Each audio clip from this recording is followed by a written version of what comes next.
If you like the video, make sure to like, subscribe, and comment.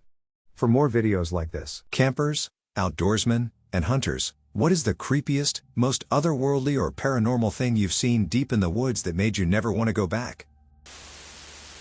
In the woods. There is this thing I remember that happened to my friend and me in our hometown in Florida. Where my friend lived, there was a patch of woods that went about 5 miles until it hit the town. Well, all I know is that when we were about 8, I managed to convince her to go into them as soon as her father left for work because we weren't actually supposed to. So we hopped over the fence that cut off the woods and her house. At first we had a blast exploring them because it was only about 6 and still light out, and we walked around goofing off and being brave. But then we came across this mound of dirt, and around it was a dirty t-shirt, a shoe, and a stained blanket. That was fine, and we didn't make much of it because I don't know, we were innocent and laughed at the thought someone was running naked around here a long time ago.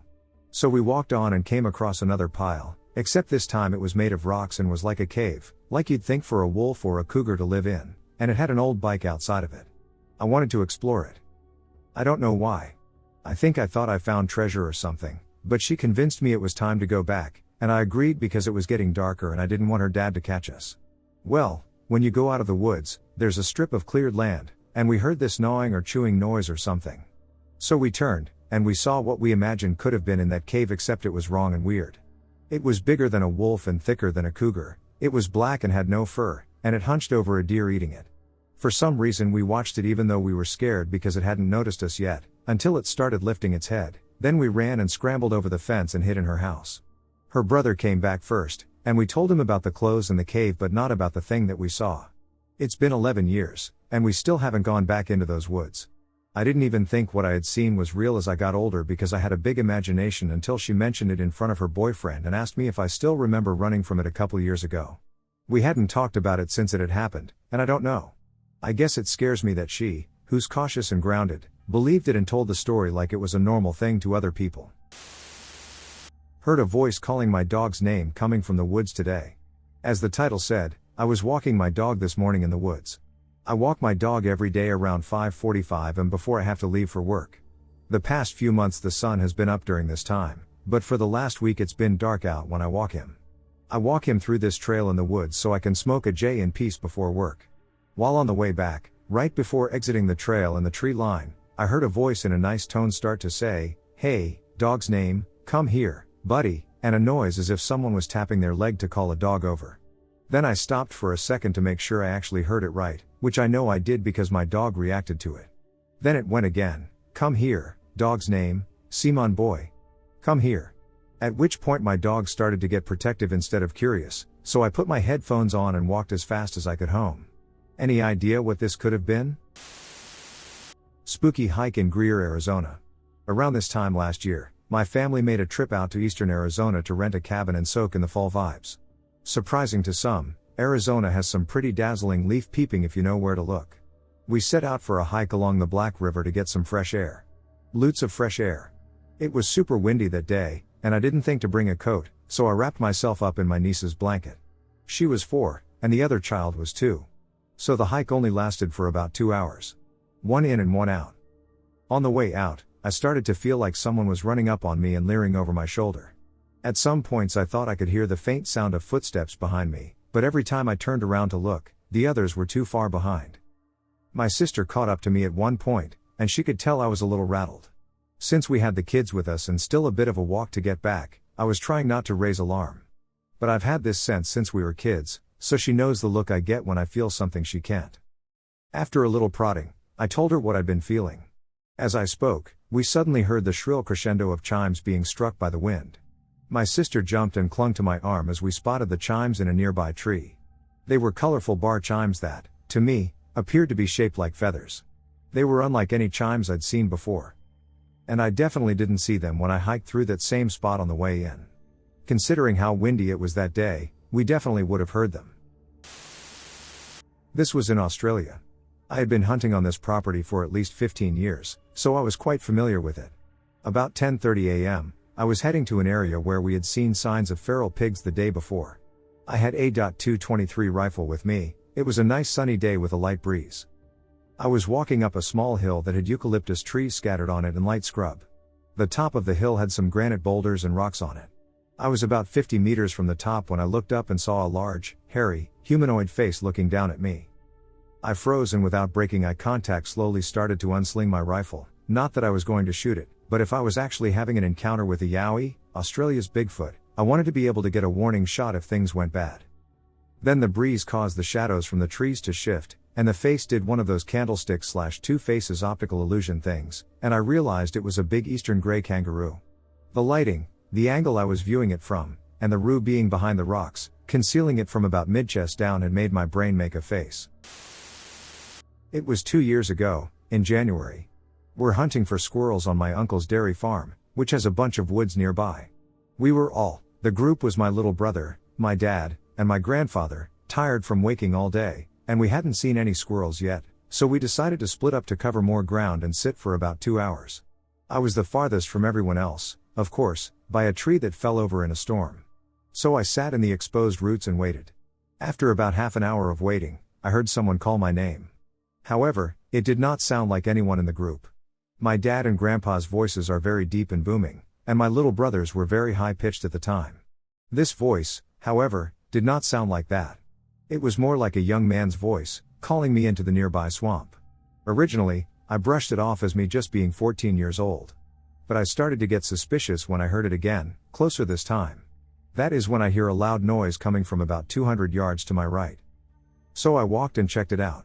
There were at least 500 crows circling this one lone dead tree in a clearing for about 5 minutes before I got closer, which is when they all left. So I returned to my spot in the roots, and I heard that voice again, except it was only about 20 yards away, as if it were behind the tree that was standing by my spot. With my confidence bolstered by my 12-gauge shotgun, I walked to the tree, but there was no one there. Now panicking, I waited for the last hour until my family got me. I have never told them this story. Every time we hunt in those woods, I always stay away from the crow tree. Later, I learned from my other grandpa, who originally owned the property before handing it down to my uncle, that several escaped convicts from the county prison had escaped to those woods, and that some of them got into shootouts with law enforcement, and some of them died back in those woods and that swamp. Creepy hunting encounter. I once held a hunting lease in Middle Georgia. It was an abandoned hunting camp that hadn't been used in several years. I'm not superstitious at all, but this place was legitimately spooky. It was miles down an overgrown dirt road and completely surrounded by woods. It's probably the most secluded place I've ever been. I used to hunt there by myself a lot, and there was always this weird sense that I wasn't alone out there. There was a locked gate at the front of the property, but it was not uncommon for us to find the front door of the cabin open, even when the door was locked. That was pretty creepy, but that's not what this story is about. One evening I was hunting down in a small valley by a food plot we put lining a creek that bordered the property. From the minute I sat down, I had a weird feeling. Like I wasn't in a safe place even though I was holding .308 with ballistic tipped rounds. I didn't feel like I was the top predator out there. I didn't see any deer while I was sitting on the stand, but the forest was abuzz with activity. Birds, squirrels, and other critters singing their normal evening symphony, and then all of a sudden, silence. Everything just stopped. It felt like everything in the woods was looking right at me. It was getting dark quickly anyways, and I was extremely creeped out, so I packed up my gear and started the walk back up to the cabin. About 100 yards away, I had this feeling that something was coming up behind me. I spun around and pointed my rifle back down the path towards the food plot, and that's when I saw it. There was something standing in the middle of the path. It wasn't a person, but it didn't look like a deer or anything I've seen before. There was hardly any light to make out any features, but it almost looked like some kind of bipedal deer or something. It was just standing there, staring at me. I quickly made my way back to the cabin, packed up my stuff and got out of there. I let the lease expire. Never went back after that. Okay, so I have a story that happened to me and my friends. To set the scene, we were on a Boy Scout camping/shooting trip. There were 20 to 30 of us. We were in a little cabin thing with windows on the front and back and a front and back door. There were wooden tables all around the area. The adult cabin, with the bathroom, was about 1/8 of a mile down a gravel road in the dark. There was obviously a buddy system because it was Boy Scouts. So it's around midnight, and everyone has been telling scary stories, like normal camping trips. Well, I had to go to the bathroom and asked my friend to come along. He said sure, and he got our knives. We knew that there were bears in the woods, and it made us feel safer. Well, we went to the bathroom and began our walk back. This is where it got scary. I felt an instinctual, Not sure if that's the right word, fear. I looked to my friend, and he had the same look as me. We begin to walk a little faster and unfold our pocket knives. I then turn around and see it. It looked similar to a cat, but it was 6 feet tall and was on its hind legs, kind of hunched over. I freaked the hell out and started running. My friend sees it too, and we sprint back to the cabin. It began making a moaning/howling noise. It was somewhere between the two, and followed us slowly. We pound on the door, and the guys let us in. We tell them what we saw, and they actually believed us.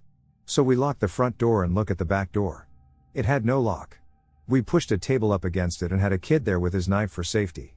We drew the blinds on all the windows that had them, one of them didn't, and we sat there with all the lights on. Then we see the eyes outside of the windows without blinds. We are all shitting ourselves, and the thing slowly walked to the back door. We heard it bumping up against it, maybe trying to open it, we think. It then left, but we still thought we were going to die. No one slept. When the adults came to wake us up, we told them, and they laughed and said we were making it up. We know it happened, even if they don't believe us. The Puma Was Purse Witch Woman of Craig Mountain and Joseph Plains. Old woman, who will shapeshift into a young woman at times, but more often into a black cougar or bobcat. She is often seen during storms, wildfires, and blizzards. She tries to lure you into the canyons of the Snake and Salmon River.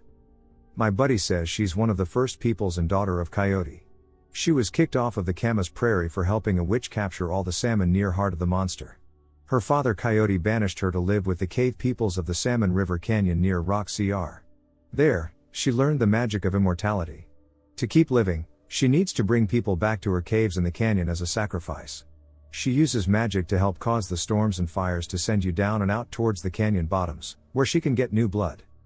I've known a few firefighters, from the Bitterroot and Panhandle shots to local IDL crews that swear that they saw her during the 2015 bust, 2017 Craig Mountain Complex, and 2021 Snake River Complex. A couple saw a huge black cougar skulking the Hose Lay, and one saw a black bobcat chasing a rabbit down the Dozer line. Another swears he saw a silent native girl, late teens to 20s, waving him down a trail. That trail led to a cliff with an old rock shelter underneath. Soon the fire was flanking, and he bailed down and out towards the river. All he could hear behind him was a loony bitch laughing, surrounded by flames, and then the roar of a cougar and fire. Dude looks white as a sheet almost 10 years later when you bring up the Puma. Was it a Windego? I am a 14-year-old male from western North Carolina. This story takes place near Roan Mountain, Tennessee. In December 2019, I believe I saw a Windego watching me. It all started late night a week before Christmas. I was sitting on my porch waiting for my mom to come stargazing with me. Yes, I know it's odd, but it's something that my mother and I have always enjoyed doing. She was in her bedroom, which was adjacent to the porch, getting dressed. I was sitting on the porch waiting for her at around 10 o'clock at night. I heard some rustling by a large bush and looked over. I saw 2 huge red eyes around 4 feet from the ground. I was staring into those eyes for what felt like an eternity, but it was only around 2 minutes. Then all of a sudden those eyes began to rise, and then I realized that it wasn't something small but something huge.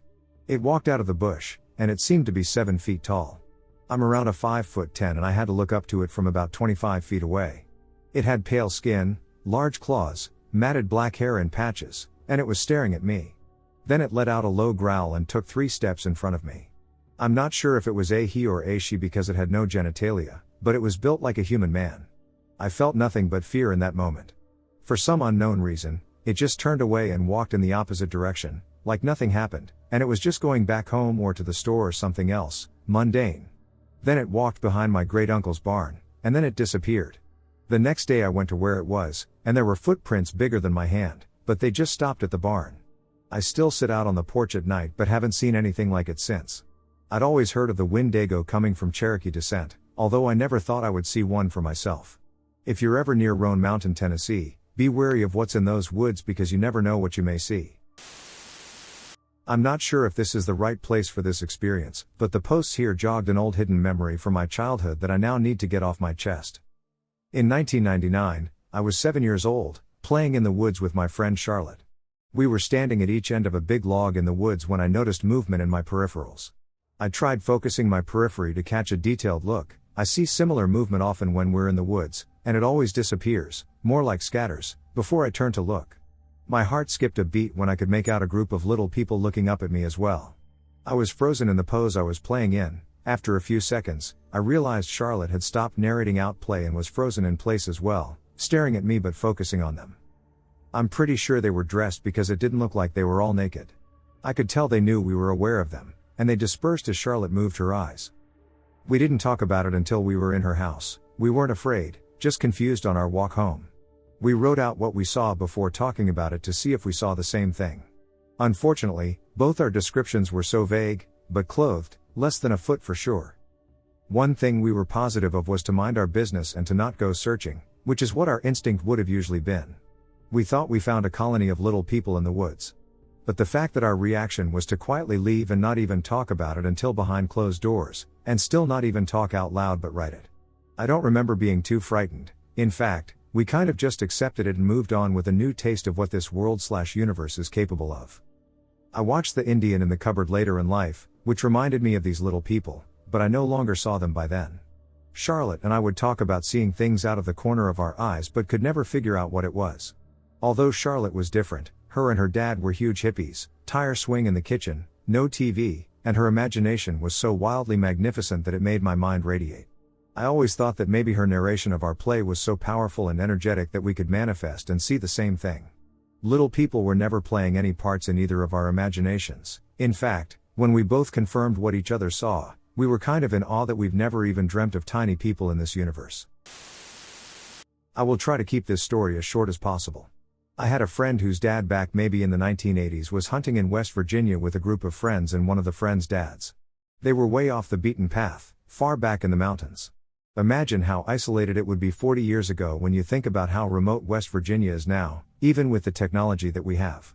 They had hunted all day and spread out throughout the woods to try to kill game. As the sun was setting, my friend's dad heard a gunshot from the valley below. He immediately ran down the hill and came upon a scene of tragedy. There lying against the tree was his friend's body. He was dead. As my friend's dad stood there in shock, the dead friend's father and the other hunters approached and quickly saw the scene. Suddenly a grizzled old man came from out of the woods and looked up with crazy eyes and only said it in a strange voice, "I'm sorry, sir, I just killed your son in an accident." Before they could react, the man was gone and was never to be seen again. Years later, my friend's dad was back hunting in that same piece of land and noticed that the father had put up one of those glowing crosses on the tree above where his son had been shot. You see them sometimes in cemeteries, but basically it's a cross that glows in the dark. They're very eerie, and imagine seeing one off in the distance in the woods while you're out alone with no one else around you. Again, the sun was setting, and my friend's dad shot at a buck on top of the ridge. The buck ran and then rolled down the hill, wounded and frantic. My friend's dad followed it, and ultimately the deer collapsed and died. My friend's dad then looked up and saw the glowing cross. The deer had died in the exact spot his friend had died years before. My wife and I decided we would sleep in a shelter on the after a long 14-mile hike. We were having dinner with another couple who was camping down the trail a bit around sundown when a man came into the shelter. He turned us down in joining us for dinner and had us sitting on the edge of the shelter watching us. Nightfall came, and it was time for bed. My wife and I were the only other people in the shelter that night and tried to make small talk before going to bed. The man finally communicated with us a little as he set up the last of his gear and crawled into his bed, turning off his light. Around 11:30, the man opens his pack and proceeds to pull out some device and open and close it for 30 minutes. The problem is the noise was the distinct noise of a pocket knife. Around 12 the man goes out without a headlamp to use the bathroom. At this point, I try to place my wife's hand on the knife beside my pillow because I know she will be awake and terrified as well. The man comes back in the shelter and just stands by his sleeping bag for the next 20 minutes while we lay perfectly still, my back facing him. Then, out of nowhere, I hear him begin to walk towards us. I panicked and let go of my wife's hand I had been holding and turned over towards him, pretending to be startled. I honestly thought I was about to have to fight for my wife's life, not even mentioning my own. The man scurried back to his bag 15 feet away and zipped it up. I am still not sure of his intent to this day, and it bothers me the most. I stayed awake for the rest of the night and would occasionally make noises to make him realize I was awake. At 4:30, a horse common in this section of the Grayson Highlands tried to get in the shelter with us, and my wife feigned interest in him to make an excuse to get up. I have never had a longer hike than the 7-mile hike out the next day. Here's the kicker: before we parted ways that morning, the man apologized to my wife, if he kept her awake. The people in the woods. This happened to me 3 months ago. I like to go on walks through the woods at night because it calms me down. It was 1:30 when I decided to go on a walk because I was bored out of my mind. I got up, put on the proper attire, and was on my way. About 5 minutes into my walk, I thought I heard some people talking, so I started to slow down and walked into the surrounding trees so I was hidden. I snuck up on them without them noticing me. There were 5 people sitting around in a circle wearing ski masks. It startled me because this was the first time I had seen other people in these woods. At night. They were reciting some verse or something, I couldn't really tell. I was crouched down by a tree, and I moved my foot to get in a comfortable position, and I stepped on a branch, making a loud noise, and like deer, all 5 snapped their heads in my direction, but I don't think they saw me because after looking for 10 seconds they looked away. After looking at them for a minute, I got up quickly but quietly and started to walk back to my house. That's when I heard "Get him." I think that was the fastest I've ever run. When I got out of the woods and to my house, I turned my head to look at the woods, and just barely I could see 5 outlines of the people in the woods. Terror in the woods. For many years, my husband Alan, his brother Sean, and I have enjoyed getting into the great outdoors, which includes a lot of hiking and fishing, especially for my brother-in-law, who considers himself a kind of expert in fly fishing. When we camped by a beautiful, secluded river last spring, Sean was ecstatic. Alan and I woke up early one morning and decided to go for a hike and do some wild strawberry picking. Naturally, Sean declined, as he wanted to try his luck again with fly fishing the pristine river. The day turned out to be glorious, so we decided to keep hiking and picking while Sean continued fishing. It was almost twilight when we returned to camp, and as soon as we arrived, I had a feeling that something wasn't right. Our tents were undisturbed, and nothing seemed out of place, apart from the fact that Sean was missing. Alan found his line and gear on the banks of the river, and slowly, panic started creeping in. We searched high and low, well into the night using our flashlights.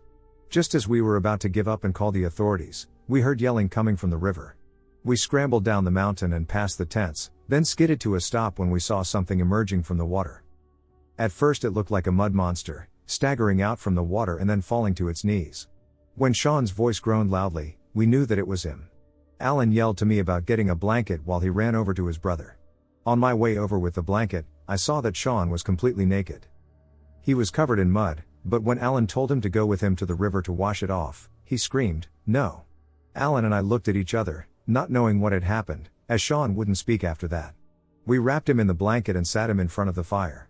It took a while before he told us what happened. We had left to go hiking, and Sean had started setting up to fish when he heard something in the middle of the river, like a gurgling sound. Thinking that it was either a drowning animal or a freak whirlpool, he put on his waders and made his way into the water. He said that the last thing he remembered was being dragged under. While we listened to his story, he began to shudder and shake his head like he was trying to shake off a terrible memory. When we pressed him to go on, he finally blurted that he had been attacked by a monster. Alan and I looked at each other, obviously thinking the same thing, that Sean was hallucinating. We gave him a warm cup of cocoa and soon got him off to sleep. The next morning, Alan was able to take him to the edge of the river to wash the mud off. My blood froze when Alan yelled for me to come over. I couldn't believe the horrible scratches, gouges, and bite marks on Sean's flesh. He looked like he was covered in bizarre markings. There were strange, circular rashes on his torso, which Sean explained, while sobbing, that they were marks left by the monster's tentacles. There were strange scratches up and down his legs, like he'd been whipped by a cat's 9 tails, and many deep cuts. The freakiest wounds were the bite marks, which looked more like he'd been bitten by large bird beaks. As we cleaned him up and administered first aid, we heard a strange gurgling, bubbling sound coming from the river. Sean started screaming and racing up the mountain before he even got dressed. Alan jumped up and started packing our gear without even checking out the creepy sounds. He said to me, "We're not waiting to find out, let's go." It wasn't long before we raced after Sean, back to safety. All 3 of us still don't have the guts to go back and figure out what happened that day or what unholy creature lives in the river. I was driving to my hunting group camp, and along the way I saw a deer on the side of the road. I parked my truck and followed it, trying to get a shot. I only had a bow and arrow, so I had to make sure I had a clear shot. I followed it about 100 yards through the forest off trail before something scared it off and I lost it. I went to where I last saw it and then could see an old white van in a little clearing. At this point, I just wanted to get back to my truck. I knew the general way back, and since it was pretty muddy, I followed my boot prints back. At one point I saw another pair of prints on top of mine, and that was when I started to get really paranoid. I looked around and saw someone back in the direction of the van with a rifle coming toward me. I started running back as fast as I could, all the while he was chasing me down as well. I got back to my truck and saw a note. I grabbed it and hoped my old '85 Toyota pickup would start on the first try, and luckily it did. The note said if I come back again, he will shoot me on sight. I promptly drove home and skipped hunting the rest of that season. Still get scared whenever I even think about driving around that area. This happened about 3 years from now. This was my first time going to a camp without my troop. I went here for a NYLT camp. For those not in Boy Scouts, it stands for National Youth Leadership Training. I set my camp up just outside some woods in a small clearing with a different troop setting up just to the side of my camp. The camp was a week long. It started out normal other than the all-day rainstorms. Until about 4 days in. I had a hard time falling asleep as it poured rain all night. That night, in the sounds of the rain, I could hear a quiet but loud grunt. At first, I put it off as a deer, but it got louder and louder, slowly getting closer to my tent. Then I thought a bear had wandered into the camp. But the grunt stayed at one volume, they stopped getting louder, so whatever it was stopped moving, and the sounds were directly in front of my tent. I had no watch, no phone, and no way to get help. But after what seemed like 2 hours, the grunts got quieter and eventually disappeared. But after they disappeared, I heard the sound of rocks getting chopped into the woods. I figured they had fallen from a hill because the rain had loosened them up, but I came to the realization that my camp was in the valley and not close to the hills surrounding it, and there was no creek or stream of rocks nearby. So where did they come from? For what seemed like hours, I herded a rock one at a time and got chucked into the woods, creating a small thump. Then I passed out. The next day I asked the nearby camp to mine if they had seen or heard anything. One of the kids said he hadn't slept last night because the storm was too loud and hadn't heard a thing. This would seem normal, they might not have heard, but their camp was 5 feet from mine, so how did they not hear it? I ended up checking the surrounding woods to find nowhere to get small rocks that would make the family thump, no fallen trees, and no animal prints, which you would have seen because the ground was very muddy. No prints at all were anywhere. To this day I don't know what it was, but thinking back, I wonder what would have happened if I had gone outside my tent that night. Unknown man helps hunter, then disappears. It was actually about 8 years ago. I was hunting in the eastern slopes of the Cascades here in Washington. I was elk hunting. I was on a hillside. It was just a game trail in the middle of this mountain. It was very loose dirt, shale, and as I was walking down the trail, I slipped and fell about 15 or 20 feet down the mountain. I kind of slid down in the dirt and the shale, and there was a deep creek bed about 100 feet below me. I could have gone down onto the creek bed.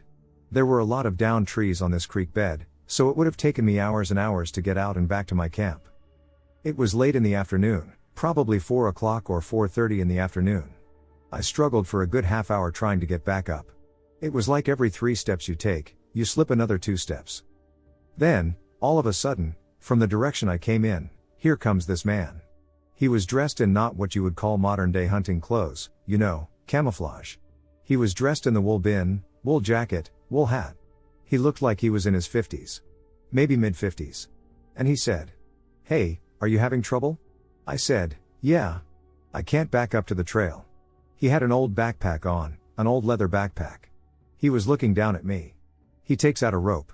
It was an old horsehide rope, and he threw it. It takes him about 5 minutes to pull me up. When I finally get up to the trail, he kind of rebukes me. "You know," he says, "you shouldn't be out here by yourself, and you should be more careful." And I said, "Well, I was on this part of the trail, and I slipped." You could see where the trail gave way. It was just a game trail, probably elk, deer used it. It was maybe 2 feet wide. He says, "Well, you need to be more careful," and he says, "Are you okay?" I said, "Yeah, I'm doing okay." He said, "Well, okay, I'll be on my way now." I said, "All right, thanks a lot." Well, my boots were full of dirt, so I sat on a rock that was on the upside of the hill, and I shook out my boots. I shook off my socks. Put my socks back on. Put my boots back on. Put my backpack on. I grabbed my rifle, and I started walking down the trail in the direction he had gone. About 100 yards up the trail there were some thick woods, and about 300 yards past that down the trail there were more thick woods. So I started walking, and you know I'm a hunter. I start looking at the trail. Well, it had rained that day, and I didn't notice any tracks coming down that trail, not even elk tracks. He went down the trail, so I start looking down the trail, and George, Nuri, I swear to God, it's true. I've never told my hunting buddies about this. I haven't told anybody about this, there were no tracks on the trail. A human being leaves tracks wherever they go. I probably walked 50 yards down the trail. I stopped. I walked back up the trail, past where I had fallen down the hill, but there were no tracks but mine coming down that trail. When I was about 14, I went into the woods to hunt a coyote that was consuming my neighbor's chickens. It was cloudy, so it was pitch black out, and I had a break-action shotgun with one shot left. I worked my way into a very, very thick patch of underbrush with just a flashlight taped to my gun for illuminating eyes. I stepped on a crunchy stick and suddenly heard a mountain lion scream within 50 feet of me. I carefully backed away from that direction and hoped to duck out towards home. I could hear it following me all the way to the tree line in my yard, and when I shined the flashlight at it, there were multiple sets of eyes reflecting back. I'm pretty sure it was teaming up with the coyotes. I saw a tall, white, human-like figure that saw me then ran into the woods. I was stargazing on my dock, and as I was walking back up the dock, I saw a tall, white, non-animal looking thing. It was almost pitch black, so I didn't see much detail, but when it saw me, I could see it sprinting across my lawn. It had loud, heavy footsteps. It stopped at the edge of my lawn, and as I walked closer to my house, it ran into the woods. It really didn't seem like it was an animal because it seemed so tall and white. At first I thought it was my brother pranking me, but when I went inside, he was there. I think it was watching me on my dock because I didn't hear anything until I walked up. Anyone have any ideas what it could have been? I'm in the Massachusetts area. The little girl in the woods. My whole life, I've sort of felt like spirits and the like have been drawn to me for some reason. Like they connect to my being for some weird reason. Just a little bit of background before I get into this whole ordeal. When I was around 11, I moved out of my old home, which had its own set of little ghosties, and moved to a small town in an old trailer near the forest. Like, my backyard was the woods. When I moved there, I spent a lot of time back in those woods. Chasing deer and squirrels. I was in love with those woods. But around a year after I moved in, things started getting creepy. While spending time out in the woods, I was leaning against a fallen log and sketching in a journal when everything went silent. No birds, no wind. Nothing. Everything went silent. The whole world stayed still for so long. I know this should have thrown up a bunch of red flags, but being my naive 12-year-old self, I continued to sit there and sketch. After about 15 minutes of silence, I heard something crackle, like branches being stepped on and broken. I looked up, expecting it to be one of my 4 siblings, but I was met with the stare of this odd little girl in a tattered pair of overalls and rain boots. Now this was private property. No way in or out other than through my property. So I didn't know how she got there. She couldn't have been more than about 7. "Hey honey, are you lost?" I asked as I set down my pencil and journal.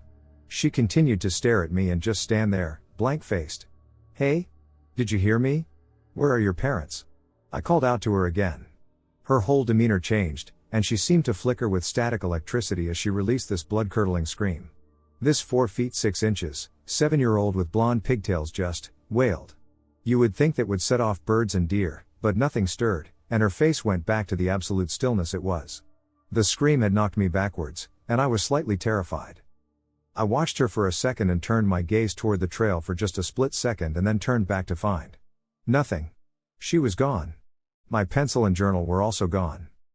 I don't know what she was, where she came from, or where she went, but God did she scare the hell out of me. I haven't seen her since. Okay, so my friends and I decided to go camping and have some drinks. We were pretty far off in the woods, and there were no houses or other campsites near us and no sign of any other people in the area. We eventually fell asleep for the night. Everybody else was asleep in their tents, and myself and one of my friends fell asleep in hammocks we had up near the dirt road. At one point in the night, probably around 2 to 3 a.m., we both wake up cold because we only had thin blankets and start talking and trying to wake up a bit, when out of nowhere we hear this weird human-sounding whistle. It didn't scare me at first because I know there are a lot of animals who could make that kind of noise, especially where we live, in central Missouri, but it was strange because it was a 2-toned whistle, think like Negan in The Walking Dead, and we heard it every few seconds. It seemed to get closer every time, until eventually it sounded like it was maybe 20 feet away. At that point, I was really scared, and my friend and I jumped up to start up a fire and heard it once after that, maybe 2 to 5 minutes later, on the opposite side of the woods. I did a lot of research the next day trying to figure out if there were any animals that make that sound but couldn't find any that whistled the way that whatever was in the woods did. I'm just wondering if anybody on here knows what kind of animal it might be, or if somebody has any kind of supernatural explanation, because I found plenty about why you shouldn't whistle in the woods at night but nothing about hearing whistles. This happened in the Finland State Forest in northern Minnesota over the month of August in 2013. I was a fairly fit 34-year-old male and have been doing 5 to 10 trips a year since I was 18. The state forests in Minnesota allow you to disperse camp anywhere you want, as long as you follow leave no trace principles and aren't on the side major roads. I mostly backpack solo since I love the feeling of being completely alone in a natural setting. Since there are no clear places to set up a tent, I typically sleep in a backpacking hammock, tarp, hammock, quilt. This particular trip, I was about 4 hiking hours off the road making my own way through an area that I have been wanting to explore for a while. It was starting to get late in the day, and I decided to set up in this nice maple forest area that wasn't too far from a nice clearing with an overlook. Every year I read stories about trees falling on people and killing them while they sleep. So I like maples since they don't have as many trees with dead tops, widowmakers, as you find in a birch or pine forest. I don't usually have a fire when I disperse camp since there isn't a fire ring, and it's a bit of a hassle most of the time.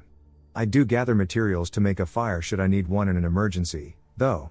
After eating my dinner, hanging my food, and going to the bathroom, I decide it's time to read a bit on my laptop and fall asleep. After a couple hours of sleep, I find myself awake with a sense of unease. I am a pretty light sleeper when I camp solo, so I wasn't too alarmed by this, but then I hear loud footfalls in the woods and realize this is why my body woke me up. It sounds like a person walking through the leaves, but it honestly could be any animal making its way through the woods. After about 30 seconds, the footfalls stop, and I then hear a massive creak and a thump from a tree being knocked over and hitting the ground. Okay, that's a bit odd. Probably a bear doing what bears do. Then I hear the footfalls again, and they are getting closer to where I am sleeping in my hammock. Silence again, followed by another tree being pushed over. Duck. I'm debating whether to get out and try to scare this thing away or just stay quiet and hope it moves on. It's a cloudy night and as dark as it can get. I can't even see my hand in front of my face. I don't want to put my headlamp on and draw its attention my way. There is nothing but silence for what seems like forever. Then I hear more footfalls, getting closer still, groaning trees, whump on the ground. I could feel the tree hit the ground this time. I'm not going to die in my hammock, and this thing knows I'm over here. So I hop out and start screaming as loud as I could scream. I throw rocks into the woods and make an unholy racket. I hear something run away from me, and then it was gone. I decided I needed to let my adrenaline subside, so I started my emergency fire and ate a quick snack. Sunrise was only 3 hours away, but I wasn't going to stick around after that. So I tore down my kit and set off toward my car via my GPS. I arrived at my car mid-morning and felt paranoid that I was being followed the entire time I hiked back. As I was driving home, I was reflecting on how I specifically chose an area far away from any noticeable dead trees and how bizarre it was to have 3 trees fall like that. It was probably a bear rubbing down its itchy back. My imagination told me it was a Bigfoot and it was messing with me. I still solo backpack, but the experience still puts me on edge when I am alone in my hammock at night. Not my story, but a friend's. He was passing through Yosemite after a music festival for the first time in his life. He explained that once he stepped out of the car, he immediately felt at home because of how stunningly beautiful and huge Yosemite is. He was in awe. He got back inside the car, and he and his friend hit stop traffic. Out of the corner of his eye, outside of the passenger window, he saw a man standing there in a bright red and black checkered shirt and blue jeans for a couple seconds and said that he just disappeared. No logical explanation. He looked around to see if he could find where the man in the red shirt could have gone, and he didn't see him. Instantly, he had an intense feeling of dread wash over him and felt that he needed to get out of there right the duck now. He described the feeling of urgency as his intuition screaming at him. But in addition, he had this very strong feeling of wanting to stay as well. Like something was persuading him that Yosemite is home and that he likes it here. These clashing feelings made him so uneasy that he's never had the desire to go back and experience more of Yosemite. I don't blame him. I grew up camping and hiking through the Algonquin and have since moved and now go through the Okanagan on my time off. People go missing because it's super easy to get lost in the woods, especially alone or in a small group. It takes minutes of wandering until you've lost all landmarks and all you can see are trees. If you don't stop, you could wander further and further away from trails or search efforts. It's seriously an effort to not end up as a statistic. There are definitely living things not yet identified by science. We find new ones like every day. But they're pretty restricted in size. Big animals need large ranges of territory and big food supplies, and they leave easily spotted evidence. Bigfoot is our local legend, and I am aware that it is just that, a legend. Strange creature spotted near Medina, Ohio. Context: my best friend lives in Ohio, and we have a summer tradition where every year I fly up and we go to Cedar Point Amusement Park in Sandusky. It's always a whole day affair for us, and after closing we make the long drive back to her house. My friend has astigmatism, which makes it hard for her to drive at night, so I'm always the one that drives us back to the house. I was in the Medina area and stopped at a red light. Something ran right in front of my car, over the crosswalk, and I was so scared and baffled. I'll do my best to describe it. It had short front legs but far longer back legs that looked rather arched. The body, part of the creature, was almond-shaped, angled downward, and covered with brown fur. It ran too quickly for me to make out any kind of face. I started freaking out and told my friend to look, but she was scrolling on her phone and totally missed it. This isn't my first time seeing spooky stuff in the Midwest, but has anyone else had a similar experience or seen a creature that looks anything like this? This happened a few years ago. At the time, we lived in a small mountain town in New York. Spring, summer, and fall were full of tourists because of our big lake. In winter, it was a ghost town, especially in bad weather. We lived in an old farmhouse at the base of the mountain, so our back porch had a decent view of said mountain and surrounding woods. In winter, it gets creepy quiet. One winter night I was walking home from the gym. It was snowing and bitter cold. Now, getting across town wasn't hard, even in the snow. The main street was a mile long, if that. Our house was thankfully close to the main road. My friends were walking with me for half of the journey, until they split off to go their own way home. I was taking my usual shortcut past the ball field when I saw movement coming from the upper field. I didn't think much of it. Yeah, we had bears and pumas, but they tended to shy away from humans. I was honestly more worried about drunk teens starting trouble. Stupidly, I stopped to see if I could make out what was in the upper field. At first it looked like a weird bear, hunched over. Then it stood up. It was big, way bigger than the black bears we have, who, by this point, should still be hibernating. Then I noticed it had long ears on top of its head. I swear, at that point, my heart stopped. My legs felt stuck. I watched as it sniffed the air, its massive head turning in my direction. If I didn't start moving, I just knew this would be my last night alive. Somehow my feet remembered how to work, and I slowly made my way home. I made sure to keep half an eye on that creature as I walked. After a few feet, though, I lost sight of it. Now, I know you should never run from a predator, but my brain was screaming to get away. I raced as fast as I could down the street until I saw my house. As I rounded our fence, I saw it. There was a street lamp near the road that went up the mountain and around the lake. It had dark matted fur, huge yellow glowing eyes, and enormous teeth.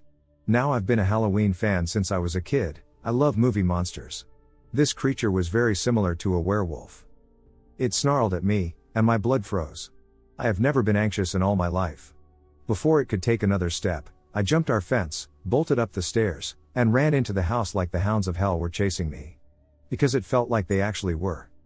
As soon as I got in, I locked the door, then shut and locked all the other doors and windows. My mom asked me what was wrong. I told her there was a bear. I knew she'd never believe me if I told the truth. I didn't sleep that whole night. When morning came, I had to let the dogs out to use the bathroom. That's when I saw them. Very large paw prints in the snow around our house. They traveled from the fence, up our porch stairs, around the wraparound porch, and down into the yard. The dogs did not want to be out long, which I was thankful for. To think, that thing was that close. What if they had tried to get in? After that, I never saw the creature again. If you ever plan on walking mountain roads at night, in winter, don't. You never know what's actually out there. My father's story.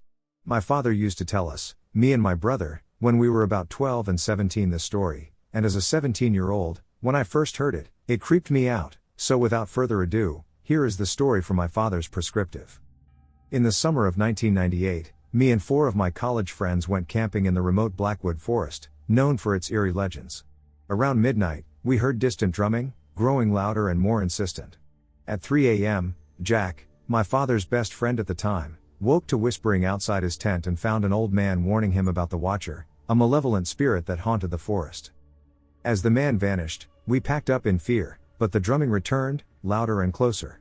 Glowing eyes watched them from the shadows, and whispers surrounded them. They ran, abandoning their gear, pursued by unseen forces. They finally burst out onto a road and flagged down a car. The driver, a local, warned them that many who encountered the watcher never returned.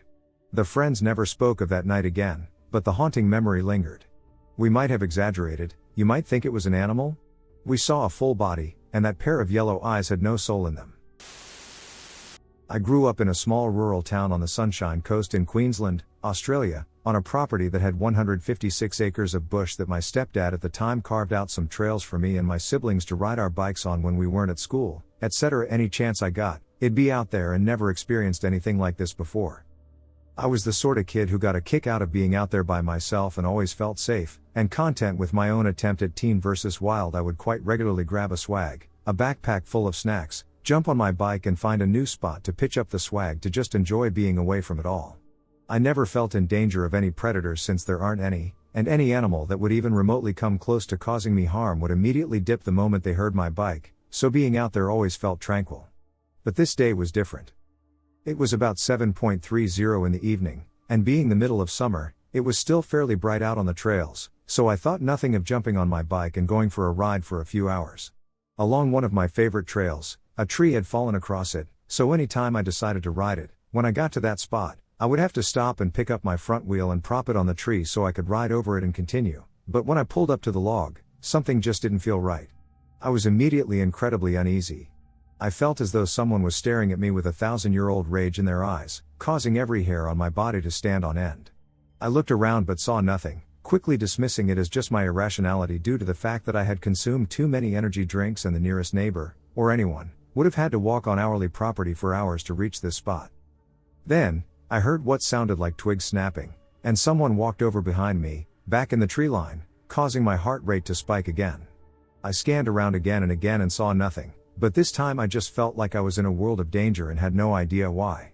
I started sheepishly saying, "Hello? Is anyone there?" And got zero response except for the sound of twigs breaking around me, and that's when I heard it. A voice came from somewhere beside me saying help me, but it sounded like two little girls saying it in unison, and it flipped me the duck out. I had never been more scared in my entire life. I ripped my bike over the log and rode faster than I ever have in my entire life out of there, but as I was starting to make some distance, whatever that thing was shrieking so loud and it sounded super unnatural, almost like a person screaming at the same time as a giant truck's brakes are screeching. I just kept going until I reached the other side of the property and pushed over a barbed wire fence that backed onto a dirt road and pelted it back home. The only person I told about this was my little brother, and at the time he just called me a liar, and we moved on from it. It took me quite a while to build up the courage to ride those trails again, especially that one. But after that, I never experienced anything like it again. I'd love to hear your thoughts on what it might have been. Every logical thing I can come up with I fall short with. The sound. My boyfriend, now husband, decided to go on a road trip to my dad's hunting cabin in northern West Virginia, just a few counties over from Point Pleasant. We packed all our gear into our truck the night before so we could get an early start the next morning. We rise and shine extra early because we couldn't contain our excitement. Our trip to the cabin goes fine. We reach the town that the cabin is near and load up on groceries. About an hour later, we are turning down the dirt road toward the cabin. Now the cabin is about 50 miles back in the boondocks away from any kind of civilization. It's a very isolated and creepy place at times. We drive down the dirt road for what seems like forever, then we finally see the cabin. Both of us are tired from the trip and plan on relaxing by the fireplace and watching some DVDs as soon as the bags and groceries are unpacked. We get everything inside, and I start dinner while my boyfriend, let's call him Neil, plans on gathering some firewood out back.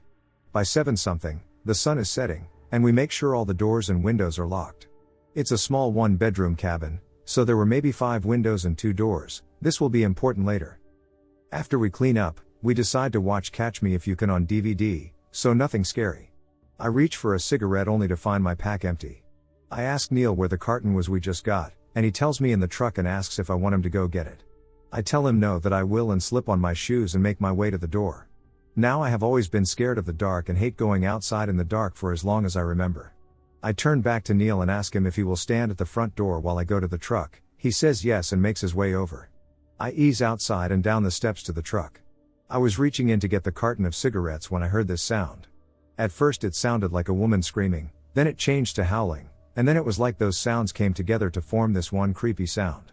Honestly, It's difficult to explain. It sounded like a demon and a werewolf all in one. I make a beeline for the cabin, and I see Neil's face fully drained of color. I push him inside and ask him what the hell was that. It took him a while to answer me, and he said I don't know. I have been in the woods hunting and fishing with my dad and brothers all my life, and I have never heard any animal sound like that before, I told him. Then we hear it again, only it's near the living room window, and Neil makes a mad dash to the bedroom to get his pistol, and I get my dad's hunting rifle from the closet. I had never been so scared in all my life. I thought, what if this thing tried to come in here? Then we hear it again at the front door. I take aim at the door, my tiny hands were shaking, thinking, oh my God, please help us. I may be a 5 feet 4 inches female, but I was going to unleash hell on this thing if it tried to step foot inside. Then it screamed again, only it wasn't at the door anymore, it was at the kitchen window. Neil and I stood back to back with our guns at the ready. Then we heard a crunching sound like metal being destroyed. We were too scared to move. Finally, after an hour of standing like that and not hearing anything else, we eased over to the kitchen window to look and see if we could spot anything. Neil, being taller than me, looked first, and he said, oh my God, it ripped a hole in my truck. I looked out the window to see a huge hole ripped in the door. We then double-checked every window and door to make sure they were locked, and we stayed up all night listening, scared that thing would come back. Morning came, and we decided to inspect the truck. Neil went out first with his pistol by his stand, and I had the hunting rifle. We get to the truck, and there were claw marks from the taillight to the passenger door, then a huge hole like this thing punched it. We go back inside and call the forest ranger. He comes out about 3 hours later, looks at our truck, and then tells us that in the last 6 months, 12 people have gone missing from this area, and the farms that are close have reported the same sounds we have during the night, and the next morning the farms find their animals either gone or gutted. He told us it would be wise to clear out until they could find the animal responsible for all of this. He looked scared and pale himself. He said he didn't want to be up here for a long period of time, but he would wait for us to pack our things and follow us to the main road. We didn't need to be told twice, we tossed our stuff into the truck and flew down that dirt road.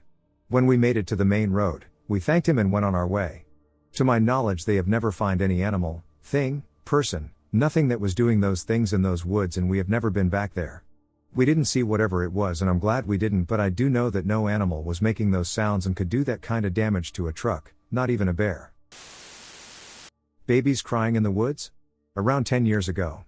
Myself and 2 others were investigating a well-known paranormal location in Ohio, Moonville Tunnel. At that time, the only way to get to the tunnel was a path that led alongside a creek, Raccoon Creek. It was around 3 a.m., and as we got out of the car, we immediately had a sense of dread. I had been there many times before. Sometimes that feeling is there, and sometimes it isn't.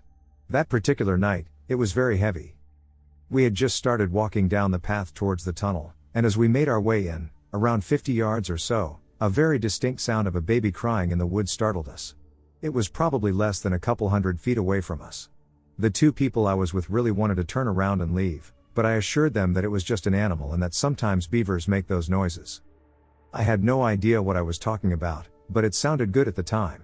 In hindsight, I don't think beavers make those noises, but I knew there were some in the area, and I wanted to reassure them, and myself as well.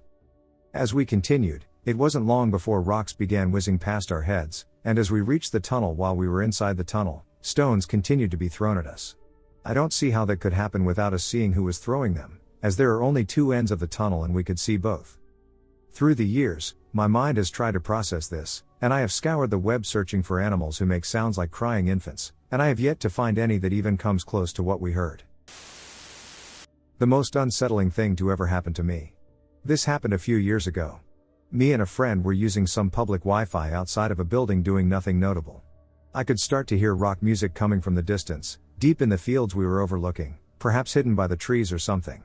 At first, my friend couldn't hear it, but the noise grew louder, and he eventually did. We both thought nothing of it until it got louder. At that point we decided to search for it in hopes it was a party or something. We begin making our way down a path leading in the direction of the noise. Dense bushes enclosed the path either side. We must have been walking for less than 2 minutes before we realized it was coming from the bush on our left. At first we were confused as it's so dense it would be very difficult for a single person to get there, let alone a party as we thought. We were facing the bush, peering in, trying to see what the source of the music was. It somehow seemed the same volume from before. This was until it started coming closer towards us, getting louder, which initially freaked us out a bit, But what was more horrible and why it was so unsettling was how it was now literally right in front of our faces. Just music with no source whatsoever. The longer we stayed to investigate, the creepier it became. Naturally, we sprinted off. One thing that stands out the most to both of us is how the sound approached us. The sound itself seemed intelligent. If anyone has had a similar experience, then I'd love to hear it. My father experienced it back in the forest of Thailand. My father was somewhat a skeptic in the paranormal. However, one of the few stories my dad would share about his childhood, this one was pretty in-depth. He was born in Cambodia, and around age 14 is when he experienced what war was like. The Khmer Rouge, as described by my grandmother and parents, were ruthless. Often, families get separated, and because of that, my father's parents knew they had to get my father far from what was going to happen. As they were rudely awakened by Khmer Rouge trying to get in the house. My father could hear his parents constantly shouting at him to run so that he wouldn't have to see what was going to happen if he stuck around longer. My dad told me this was the hardest part he ever had to do in his life, but he did. He ran from the thickest forest of Cambodia to make his way to Thailand. Halfway between Cambodia and Thailand, a few monks spotted my dad and asked him where he was heading by himself at this time of night. My dad, who understood Thai, told them about his situation, so they decided to walk with my dad, where they would take him in and feed him, etc. As you can imagine, the forest is pretty thick, and the sound of gunfire is echoing throughout. The monks would casually stop at times to pray because dead bodies would be found, and my father was freaking terrified by the sight of it like any kid would. As moments seemed like forever, the sun barely breaking through, my father heard like a faint female voice in this pitch-black forest. He looked up at the monks and noticed they started to chant and pray because they heard it too. My father decided to stand in between the monks if anything happened. This is what my father had a hard time explaining to us. As the monks chant and pray, they noticed there are movements coming above them. The trees started to shake, and my father told me he saw what he believed was a lady with super long hair. Like the Grudge-looking lady. The monks decided to continue chanting, and the monks told my dad not to look at her or pay attention to her. They told him to chant and pray with them. So he did, and as they started chanting louder, the trees around them started to shake. At this moment, the monks told my dad to make a dash for it because the border of Thailand was just up ahead. This time around, my father was like, "You don't have to ask me twice." As he was running the entire time, he said that something was chasing him. He felt like something was nearly at his back but was far out of reach. He numbed out the pain from his feet and continued running. As it felt like an eternity, he spotted some sunlight and pushed through the last few steps out of the forest. Whatever was chasing him stopped, and my father decided to turn around. He spotted the monks coming out, and he said they looked like they were fighting someone or something.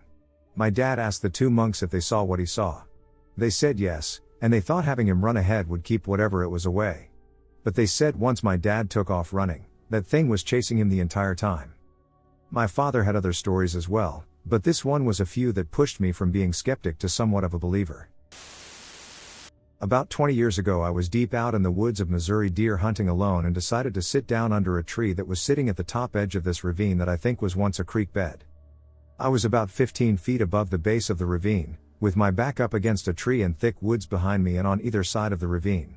The ravine itself was thick with brush and tall grasses. It looked like a good place to wait for deer to come along. After about 45 minutes of just sitting there quietly, I heard something coming through the tall grasses up the ravine to my left. I could see the grass and brush moving around like something was rooting around through the grass. Kind of like you would imagine a boar would. As it came down the ravine toward me, I could finally see it. To this day, I have no freaking idea what it could have been. It was about 5 feet long with thick brown hair. I was down on all fours and had a neck and head about the size of a basketball. Unlike a boar would at all. I could see the muscles in its back working as it moved along the ravine beneath me in the thick fur, but it never looked up, so I couldn't see its face to tell what it was. It moved right past me at the bottom of the ravine as it pushed the thick grass aside. I really could only see its back and the length of it as it moved off down the ravine and disappeared. I have tried to figure out what the hell that thing could have been, but I have never thought of any animal that fits what I saw. It couldn't have been a wild boar, the body shape and the shape of its head were all wrong. Same goes for a dog, no dog is that wide at the shoulders, and I didn't see any kind of ears. It could not have been any kind of mountain lion or large cat. It moved in a way no cat would move. The only kind of animal I could compare it to would be some kind of really huge badger type animal with brownish fur, but I have no idea what kind of animal would fit the description. All I do know is that I really saw something that scared the hell out of me in the woods, even though I was armed with a high-power rifle at the time. This is the only time I have ever told anyone about it, and I don't blame you if you don't believe me, but it really happened, and I haven't felt comfortable going out into any kind of wooded area again without being armed since that day. I see something in the woods. I don't know what I saw, but whatever it was, let me go. So today is Halloween. I saw something on my walk last night. I love to walk in the woods at night and make survival shelters, and sometimes when I can't sleep, that's what I do. I live in a small town in southern Minnesota, and we have a lot of woody areas, but they are small and scattered across the prairie. The biggest one is about 30 minutes away by car and is about 1,000 acres. I am 6 halves and 50% Native American, love extreme sports, and I have a good affinity for being alone in the night, whether it's in the middle of the woods, a country, or an evening town. So please trust me when I say I don't get spooked easily. So here's the story. I couldn't get to sleep last night because I'm going on a date today, so I went for a walk in the nearby nature park, and I always bring my phone, knives, and my BB gun in case of emergencies where I need to scare crazy people and animals. So I was walking down the trail, and I noticed that it's very quiet.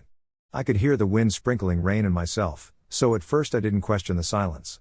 Just when I suspected that I was walking into predator territory, I heard a couple birds off in the distance. So I kept tracking on to my hidden campsite. I was going at a slower pace now just as precaution when I noticed movement off to my left, whatever it was.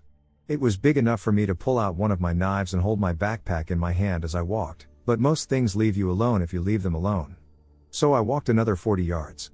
When I get a halfway proper look at it, whatever it was taller than me when I was on at least 10 feet of higher ground, and I saw its eyes. It was staring at me, and I felt a strong attraction to it. That's when I realized that I was not welcome because there was no other sound beside me and the sound of snapping branches and a deep, loud thud thud thud and movement to my right, so I carefully and slowly back away after dropping my knife and pack and keep backing up until I reached the Perrys, then turned to walk back. Which was not a good thing because 10 seconds after that I heard a warning call like nothing else I heard in my life.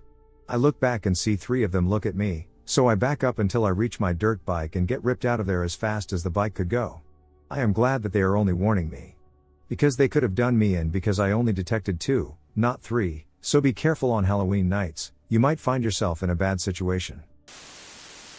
I saw a creature in the woods that didn't want me there.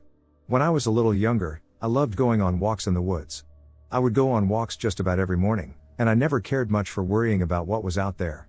I always just strolled through the woods behind my house that seemed to go on forever. One day I walked farther than I ever have. I just wanted some more exercise. I was restless that day, and I felt like I had enough energy to keep going and just enjoy the beautiful view in the woods. After I was past a certain point, I came to a clearing with a big rotted log in the center of it. It was beautiful. It was clean like the forest floor had been vacuumed, almost like a carpet. And the sun had shined through the treetops perfectly.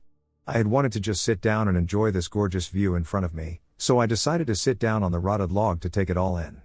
Everything felt so warm and homey, but for some reason sharp and sinister at the same time, or maybe that's just how I'm choosing to remember it so I never go back there. Anyway, there were birds and sounds of wind. And then suddenly, all of the joy in that place sank. The sun was covered by clouds, and it was so weird there were no more sounds at all. I can't even describe it, I've never felt anything like it before. I just sat there with this feeling I couldn't shake, like there was no happiness in the world at all. And I was scared of something that I hadn't even seen. And then, far away up the hill, even deeper into the forest, I heard a branch snap. And it felt like whatever it was acknowledged that I knew it was there and that it knew I was where I wasn't supposed to be, like I had wandered into its territory. And then after this cold, slow moment, I heard whatever it was ducking bolt down this hill violently like no animal or human could ever achieve, and then I saw it for the first time. It was just wrong. It didn't look like anything other than a monster, and even then it didn't look right.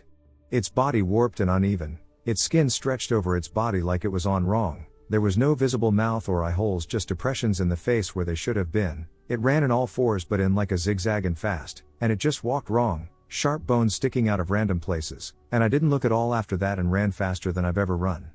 It was gaining on me. I mean, this thing ran at like 30 miles per hour maybe, and I was just a kid. I couldn't hear anything in the world other than the leaves behind me crunching and my heartbeat. I got to a road that led to my house as a car drove by, and I saw it crawl back up the hill in its weird zigzag unpredictable pattern. My eyes couldn't stop staring at the tree line as I stayed on the opposite side of the road from where it was as I ran home until my legs were spasming and bruised. I'm not great at telling stories, and I don't know why it left me alone, but I'm still just so scared today that I've never gone on a walk alone since that day. The worst part is I don't even know what it was. I don't know if it was a skinwalker, an Wendigo. I don't know, and I don't know if it's still hunting me, and I have just gotten lucky so far. I promise this is real, and after this experience with this traumatizing creature, I've been completely invested in hearing these types of stories, and I understand the feeling that no one will believe you because of how batshit crazy it sounds. There's something in the forest. I grew up and attended high school in a mid-sized Connecticut suburb. At the time I was an avid runner and member of my high school's cross-country and track teams, so I spent a good amount of time practicing by going for long-distance runs around the area. We would start at the high school after classes were dismissed, navigate along the sidewalk, and end up going to either the local park to the south or meadow to the northeast, looping around tractor trails and by our town ferry. Given that I had both grown up in town and had been running the trails for all of high school, I was very familiar with the environment by the fall semester of my senior year. Around late September, when the cross-country season began ramping up, our coach would have the varsity folks split off from the remainder of the group so that they could do more strenuous runs, 5 to 7 miles usually. I had, finally, qualified in my senior season, and so me and the other 6 varsity members decided to go down to the park and do loops in the forest trail. This is where the first oddity occurred. After lagging behind the top 5 varsity members, there's a range of ability out of the 7 of us, and we couldn't really keep up. My friend and I were jogging along a trail that cuts through a brownfield site. We decided to catch our breath and wander around the area, which mainly consists of dilapidated factory infrastructure, big dirt mounds, and the occasional pile of concrete rubble. As we absent-mindedly approached one of these concrete piles during our hike, I suddenly got a very bad, cautionary feeling in the pit of my stomach. There were no visuals to back up my sudden concern, but I figured that since it was just the 2 of us out there, I should voice the feeling to my friend regardless. After all, there is no point in keeping quiet and potentially falling victim to an avoidable danger. My friend actually agreed that he felt a similar sudden dread, and we both decided to continue our run back on the trail and return to more familiar territory. Normally runs through the forest are very relaxing, thanks to the scenery, but this felt entirely different. I was very aware of how the brownfield site had a lot of features, factory shells, pipes, rubble, etc., that obstructed our line of sight. I felt like we were being stalked on our return and didn't feel safe until we were in the park clearing where the playground and dog park were. Both of us ran much faster than we would have otherwise, at some points fully sprinting along the trail to vacate the area as soon as possible. Like I said at the start, this alone can definitely be a psychological thing, but it's never happened before. Something just flipped like a switch for both of us out in the brownfield. I've never gone back and stayed strictly on trails closest to the clearing. About 2 weeks later, the group had chosen to run in the meadow. It's basically a wide expanse of farmland where town landowners grow turf to sell. There's very little shade, and it can be quite the slog of a run in summer, but autumn in Connecticut makes the route pretty enjoyable. I had stayed after class to finish up a conversation with a teacher, and so the rest of the team had gone ahead, and I planned on rendezvousing with them. I started on my run, eventually reaching the meadow, and approached the trail nearby the ferry. Then I got the same feeling from the brownfield, only now I was alone. I continued my jog, hoping to reach the ferry building where at least other people would be in the vicinity. The meadow's tree line continues all along the path, separating the open turf fields from the river. Again, I was basically in an open sprint. I know this sounds very cliched, but mid-sprint, I tripped. Seriously. My foot rolled on top of a stone in the trail, and I stumbled forward and was on my hands. Once I stood up, I looked toward the trees again. Now, people respond to fear in different ways. Some people scream, some people use profanity, etc. However, I think the most visceral kind of fear response is when your whole body just tenses up and you fall dead silent. That's what happened with me when I turned around toward the tree line and saw a silhouetted, long-armed, bear-like figure peeping its head out from behind a tree, staring at me. I didn't move, I just looked at it. Then the bear bounded away on 2 legs and slithered into the river. It made no noise. I ran, got back to the school, and went home. I've never seen it since, and I've since moved away to college. That's the story. It could be an animal, or a hallucination, or something else. I do not take drugs, and I do not drink. But I think there's something in the forest. Irish. I don't know where to start, except that I've had paranormal experiences all my life. The paranormal is pretty much accepted in my community, and those of us who have a gift normally have it from a young age and are forewarned about our gifts, usually by a grandparent or other elder family member. I remember sitting outside on a gloriously sunny day in Scotland with my great-grandfather, who was a man of few words. I was around 5, when he suddenly told me to listen carefully to what he had to say. He said, "Growing up, you will see, feel, and hear things, animals, and people that others can't. Some of it will be scary and others just downright strange, but never be afraid and don't question it. You have a talent few understand. You'll understand when you're older and your long-gone family will see you okay. You'll know what I mean when it happens and when you're a man. Now let's get back and have some food." I had a few incidents happen since then, but one really springs to mind. My great-grandfather had passed that winter, but his words from that day are tattooed in my memory. It was the following summer, and I was roaming the countryside. In our culture, you went out in the morning to play and didn't come back till tea time. It was rural/remote Scotland in the 70s. I went on an adventure by the RAF base and ultimately got lost, partly through daydreaming and partly through my interest in nature. I was in a wooded area, a part I didn't recognize. I was really scared, but after some searching, I came to a clearing with long grass. There was a lovely summer feeling, so I stopped for a moment. I remember it clearly, the dappled sun, the hum of insects, etc. Then the silence was broken by a voice from behind me. "Are you lost, young man?" I turn and see a man in a gray pilot's uniform. R.A.F. I wasn't scared. I felt what we would call good vibes from him and answered yes. "I'll show you the way home," and he led me through the woods, always staying a bit in front and beckoning me. He finally led us to a field of wheat, which we would have to walk through to get to the road. On the way he talked about how he missed his family and would one day hope to see his kids, with hindsight a strange comment considering things to come. I suddenly noticed he wasn't making a trail through the wheat. He just laughed and said, "If you keep going, there's a break in the hedge a small man like you could get through." A buzzard or hawk made that noise overhead, and he pointed at it. I watched for a second or two, and when my eyes came down, the man in the R.A.F. uniform was gone, and there was nowhere for him in the field for him to have hidden, as I would have seen indentations in the wheat if he had lain down. I didn't panic, I just carried on as if it were nothing.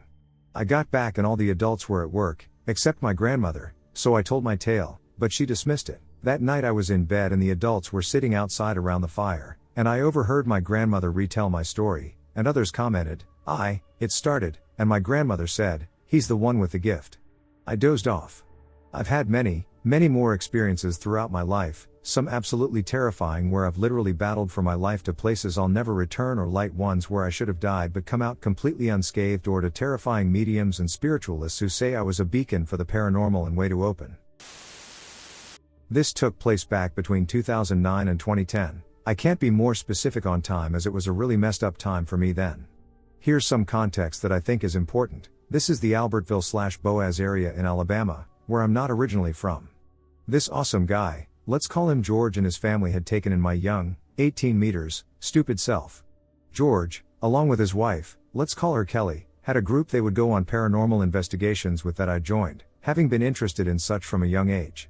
George had a stepson, let's call him Jim, who was my age, and we became great friends. Kelly had a paper route that on some Fridays and Saturdays, me and Jim would do. So late one Friday night, me and Jim had decided to do the paper route since we had no investigations with the group planned that weekend. We leave the house probably around 10:30 to 11 p.m., go to Sardis to pick up the papers, and start the route. It starts in Boaz, goes through many back roads, and ends in Albertville. We are jamming out to music, cruising, and just having an awesome time. When we get to this one area on the back road straddling Boaz and Albertville, it's super dark and roughly about 1:15 to 1:30 a.m. We have to turn down this gravel road that ends in a cul-de-sac, where we got to deliver some papers. We turn down the music, head down this grave road, and spot the houses. Back behind the houses is just nothing but thick woods. As we are putting the last papers in the mailbox, we hear this guttural sound coming from the woods. We look at each other, and Jim asks if I heard it too. I confirm, but before I can say more, we heard it again, closer, like it was at the edge of the woods just 100 yards behind us. Jim decides we're done here and we are leaving. Just as he gets up to roughly 20 miles per hour, we hear that damn shriek again behind us. I look over to Jim, and he's looking what I thought was at me, completely ashen-faced. It takes only a second before I realize he is actually looking out the window beside me. I turn back and see it. It's dark, darker than dark, as I can see its silhouette against the surrounding night. The only lights are the car's headlights. It looks similar to a large bobcat, but as if someone had draped a tattered cloth over it. There were no legs to be seen, but it was obviously moving quickly. It comes up alongside the car, never looking at us, and stays there for several seconds. We are coming to a stop sign as this gravel road turns out onto the paved road ahead. Jim slows down some, and the thing pulls ahead just slightly. As we get to the stop sign, it moves quickly forward somehow, jumping up over the stop sign, but as it does so, its cat-like head turns towards us, and we see one large burning red-orange eye. It never touches the ground again as we come to a stop. It shoots off to our right, letting out the shriek one last time. Luckily, our route continued to the left. We are obviously freaked out and finished the rest of the route in record time, getting back home around 0300 when ordinarily we get it sometime between 6 to 7. We had decided we were going to wake George up and tell him what we saw, but when we pulled in, George was on the porch, like he was waiting on us. He looked like he was about to tell us something, but the looks on our faces made him pause and ask us what's wrong. We tell him, then he starts questioning us about what time specifically we saw this thing, where were we exactly, that kind of stuff. After about 20 to 30 minutes of that, he looks at Jim and says, "Well, I'm sorry to say this, but Rick, not real name, hung himself on Lisa's, again not real name, porch earlier this morning." Rick and Lisa were two members of this group that I hadn't met. They had left the group about a year or so before I joined. It seems that during their time with the group, they had dabbled in demonology and gotten themselves into quite the predicament. This was told to me months before when I was introduced to the group and told why certain topics/studies were taboo with the group. Without going into much detail, as I don't know much, Rick and Lisa had dabbled in dark stuff, messed with demonic entities, and even gotten possessed. Though most of that was eventually fixed, their relationship didn't last through. Well, it seems that during our route, Rick had gone over to Lisa's and was trying to get her to take him back. He was apparently out of it, like he was drunk or high, but strangely, Lisa's words, coherent at times. After about an hour of him refusing to leave and making a nuisance out of himself, Lisa had called the cops. She told him that and that he should leave, but she said he got real quiet. She heard some shuffling on the porch and then nothing else. She thought he had left. This was around 1 o'clock. The cops get there around 1:30, and Lisa, seeing the lights, opens the door and sees Rick hanging from the porch roof beams with his belt around his neck. Lisa's house was along that same road the gravel road tees out onto, roughly 2 miles away, if we had turned right, the same direction that demonic cat thing had gone when it left us. George guesses that Rick had never truly stopped messing with the dark stuff and that what we had the misfortune of seeing was something coming to collect what Rick owed when he passed. I have a few more interesting things that have happened to me in my life, but this one is probably, the most messed up. Dude in the woods. I live in a small village in Norway. I'm a 20-year-old female. I moved here to live with my dad because my mom was too unstable to keep me. I have PTSD from past experiences in my childhood, so it makes me paranoid at times. But what is happening to me right now, I think, would freak anyone out, at least a little bit. I work at the only local bar. Every now and then, this dude who I can't remember the name of will show up there in the middle of the day and stay until late night, no matter how much he drinks. He will tell me he saw me in the window of the house I live in and ask me if I have free time to hang out sometimes. I always tell him, no, I'm very busy. My dad has talked to him a few times and has told me a little bit about him. Whenever Hess near our property, I only see him from afar, but I always know exactly who he is when he walks into the bar. He's burned on most of the skin, apparently from surviving an airplane crash in the past. I think it made him a little brain damage too, because my dad has told me the way he talks and shifts topics is very incoherent. He wears a blue jumpsuit, kind of like Michael Myers.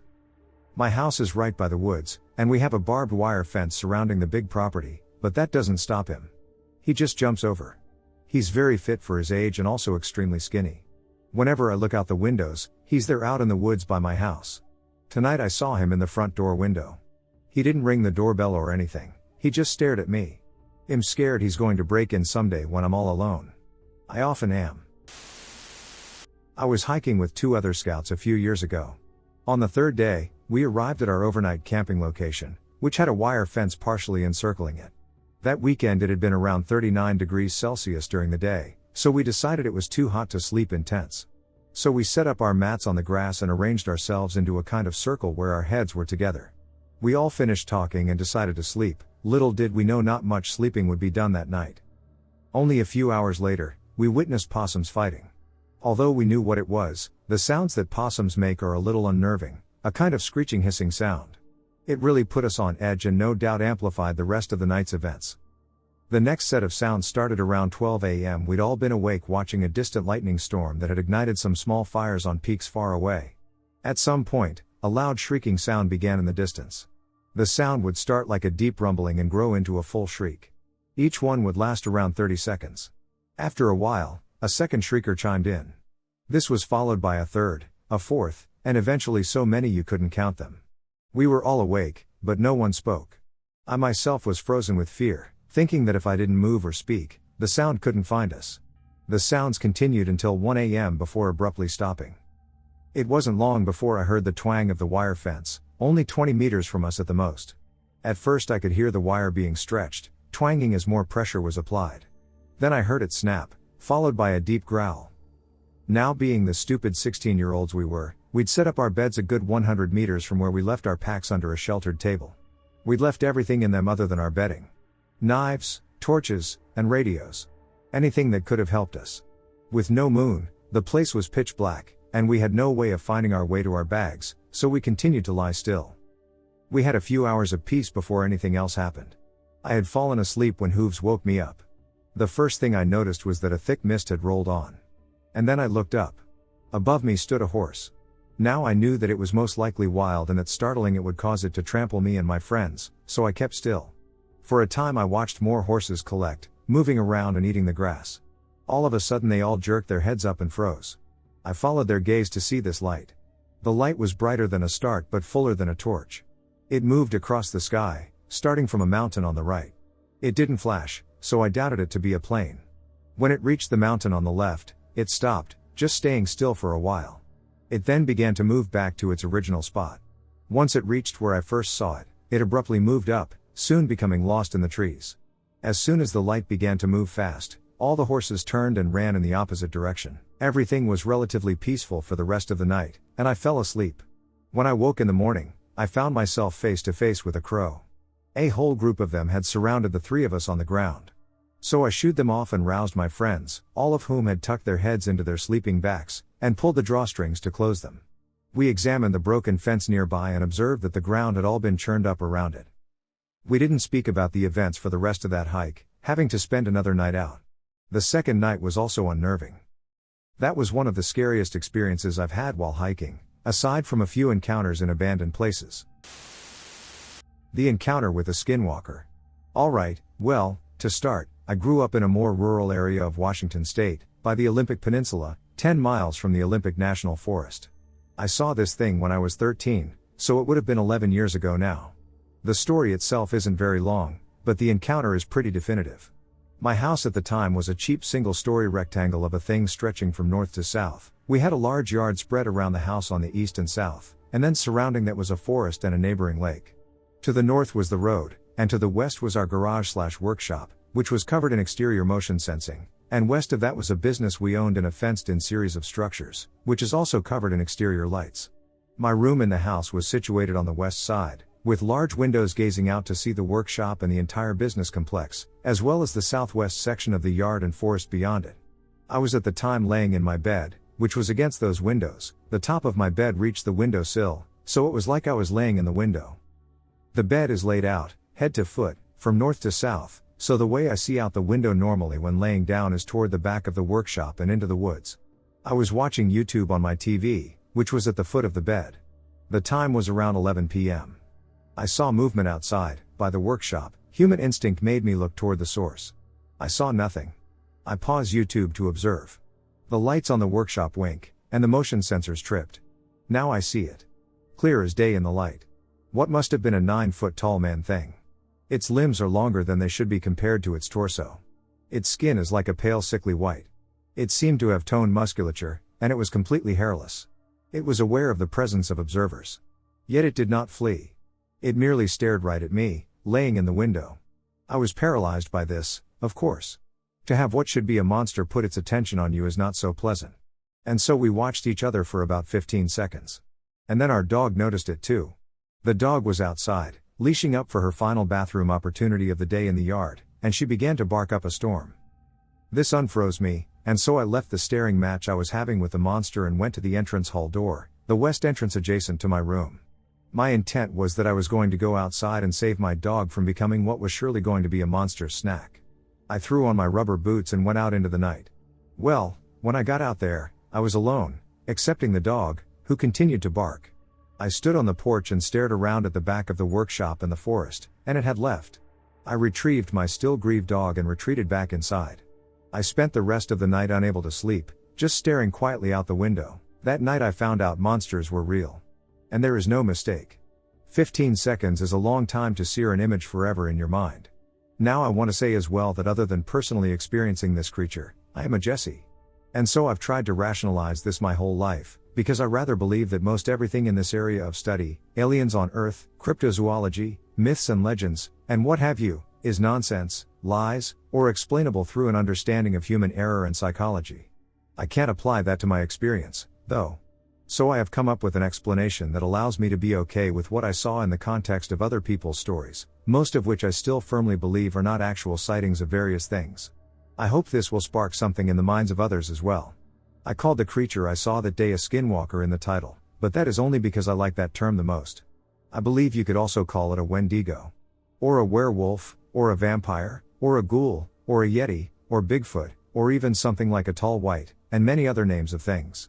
Having experienced the creature, I know it's real, and squared away, I think this thing is the source myth from which all the others stem. It makes more sense that there is one creature that broadly meets the criteria to be mistaken for all the others when viewed through a cultural lens.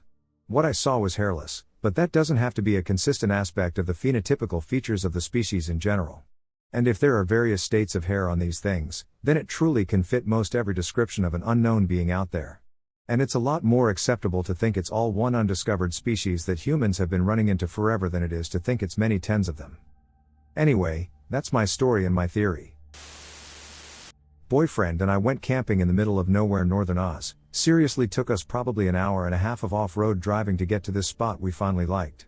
Not really on any real road, we were wanting to get off the beaten path and do some hiking and look for some mushrooms, and no better place than deep into the forest. It was super cold this night, so I was waking up pretty frequently to cover myself up with more blankets, put on another sweater, or just check on the dog and make sure he was nice and bundled up. Don't worry. One of these times I remember waking up, and I was so relieved to see the sun shining into our tent. This beautiful round light just shining down on us lit up the entire tent to where I could see my dog sleeping peacefully at our feet. I remember I was so tired from being up all night because of the cold that I decided to roll over and just try to sleep a little more. But before dozing back off, I remember thinking just how strange it was how perfect the sun was rising that it shone into our tent like that. I remember snuggling up with the sleeping boyfriend, patting the dog, and dozing off. Well, just like the rest of the night, I woke up again not too long after. And it was pitch black out. No light whatsoever. I woke my boyfriend up in an absolute panic, told him what had happened, and he didn't really believe me and just passed right back out. I searched for my phone and checked the time, and it's only 2:13 a.m. I still to this day have no idea what I saw in the woods that night, and my boyfriend likes to make fun of me and say it was aliens.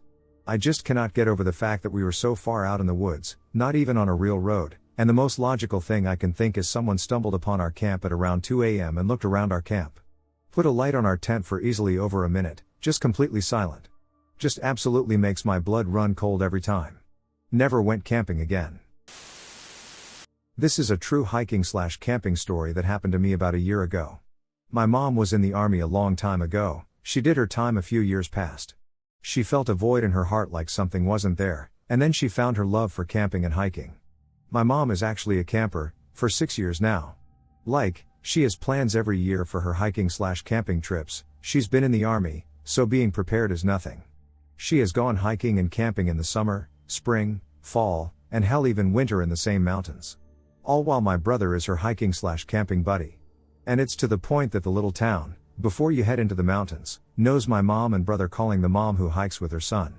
I live with my dad, and usually I visit her and my brother over the summer.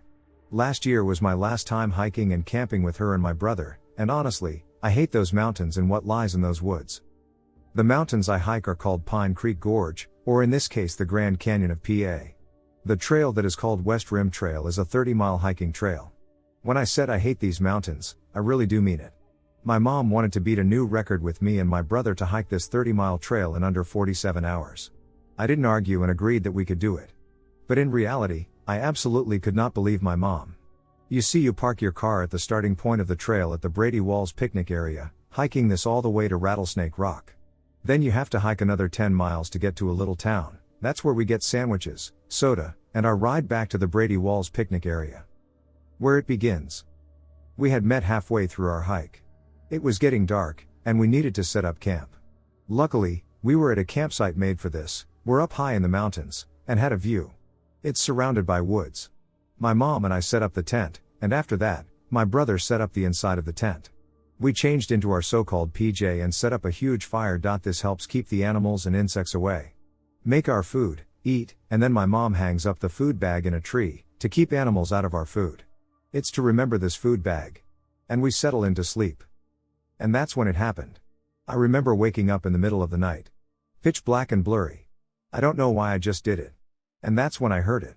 I don't know how to fully describe it. It sounded like a porcupine call, but deeper and unanimal than like truing into a bird-like sound. It was about like 5 minutes, but it felt like hell. I heard shifting around the tent. As if it was walking towards the tent. It stops. I heard the sound of water pouring. And that was when it hit me. It was freaking peeing next to our tent on my side. I kept hearing shuffles around our campsite. I was able to turn around to see my mom figure upright in the tent. She asked in the lowest voice I heard. "Do you hear that too?" I replied yes. We waited a few minutes still, and then my mom finally got up, took her machete, bear mace, and a banded flashlight, and went outside to investigate.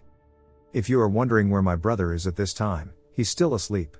And to those who are wondering why he did not go and investigate, my brother was 11 years old, tall, skinny, and had a baby face like no other. So having a 40-year-old army woman who was stationed in Afghanistan with a license to kill and as a mama bear on top of that is the way to go. Anyway, I waited a few minutes with my mind rushing. What's outside? Is mom okay? Is it fight or flight? Where do I go? When I was thinking about what would happen, my mom accidentally hits the tent with bear mace. Me and my brother started to cough, feeling our lungs suffocating through this mace, and ran out of the tent into the dark night. All we could see was the small fire pit still burning and my mom standing outside, looking a bit frantic. She asks why we are out. I told her about the mace. She said sorry. And we stood in silence. I kept my side next to the fire, and my eyes glued to the deep, dense forest only a few feet from me. My mom said she saw nothing outside. About a good 20 minutes go by making sure the mace evacuated our tent for sure.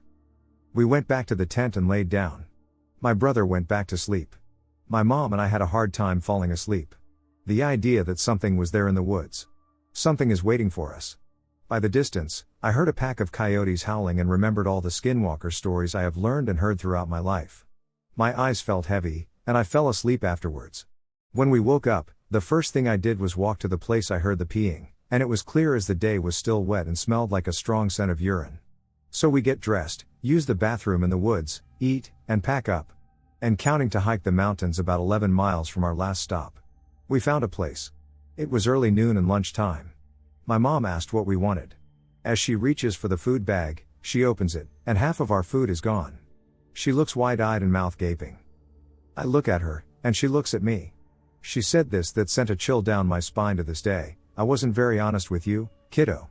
I did not want to scare your brother, so I lied. I did see something," is what she said. She explained why she sprayed the bear mace. You see, when my mom got out of the tent, she heard the sound of feet near the tree where the food was hanging. She flashed her light in the direction of the sound, seeing a tall shadow figure lit up like a man.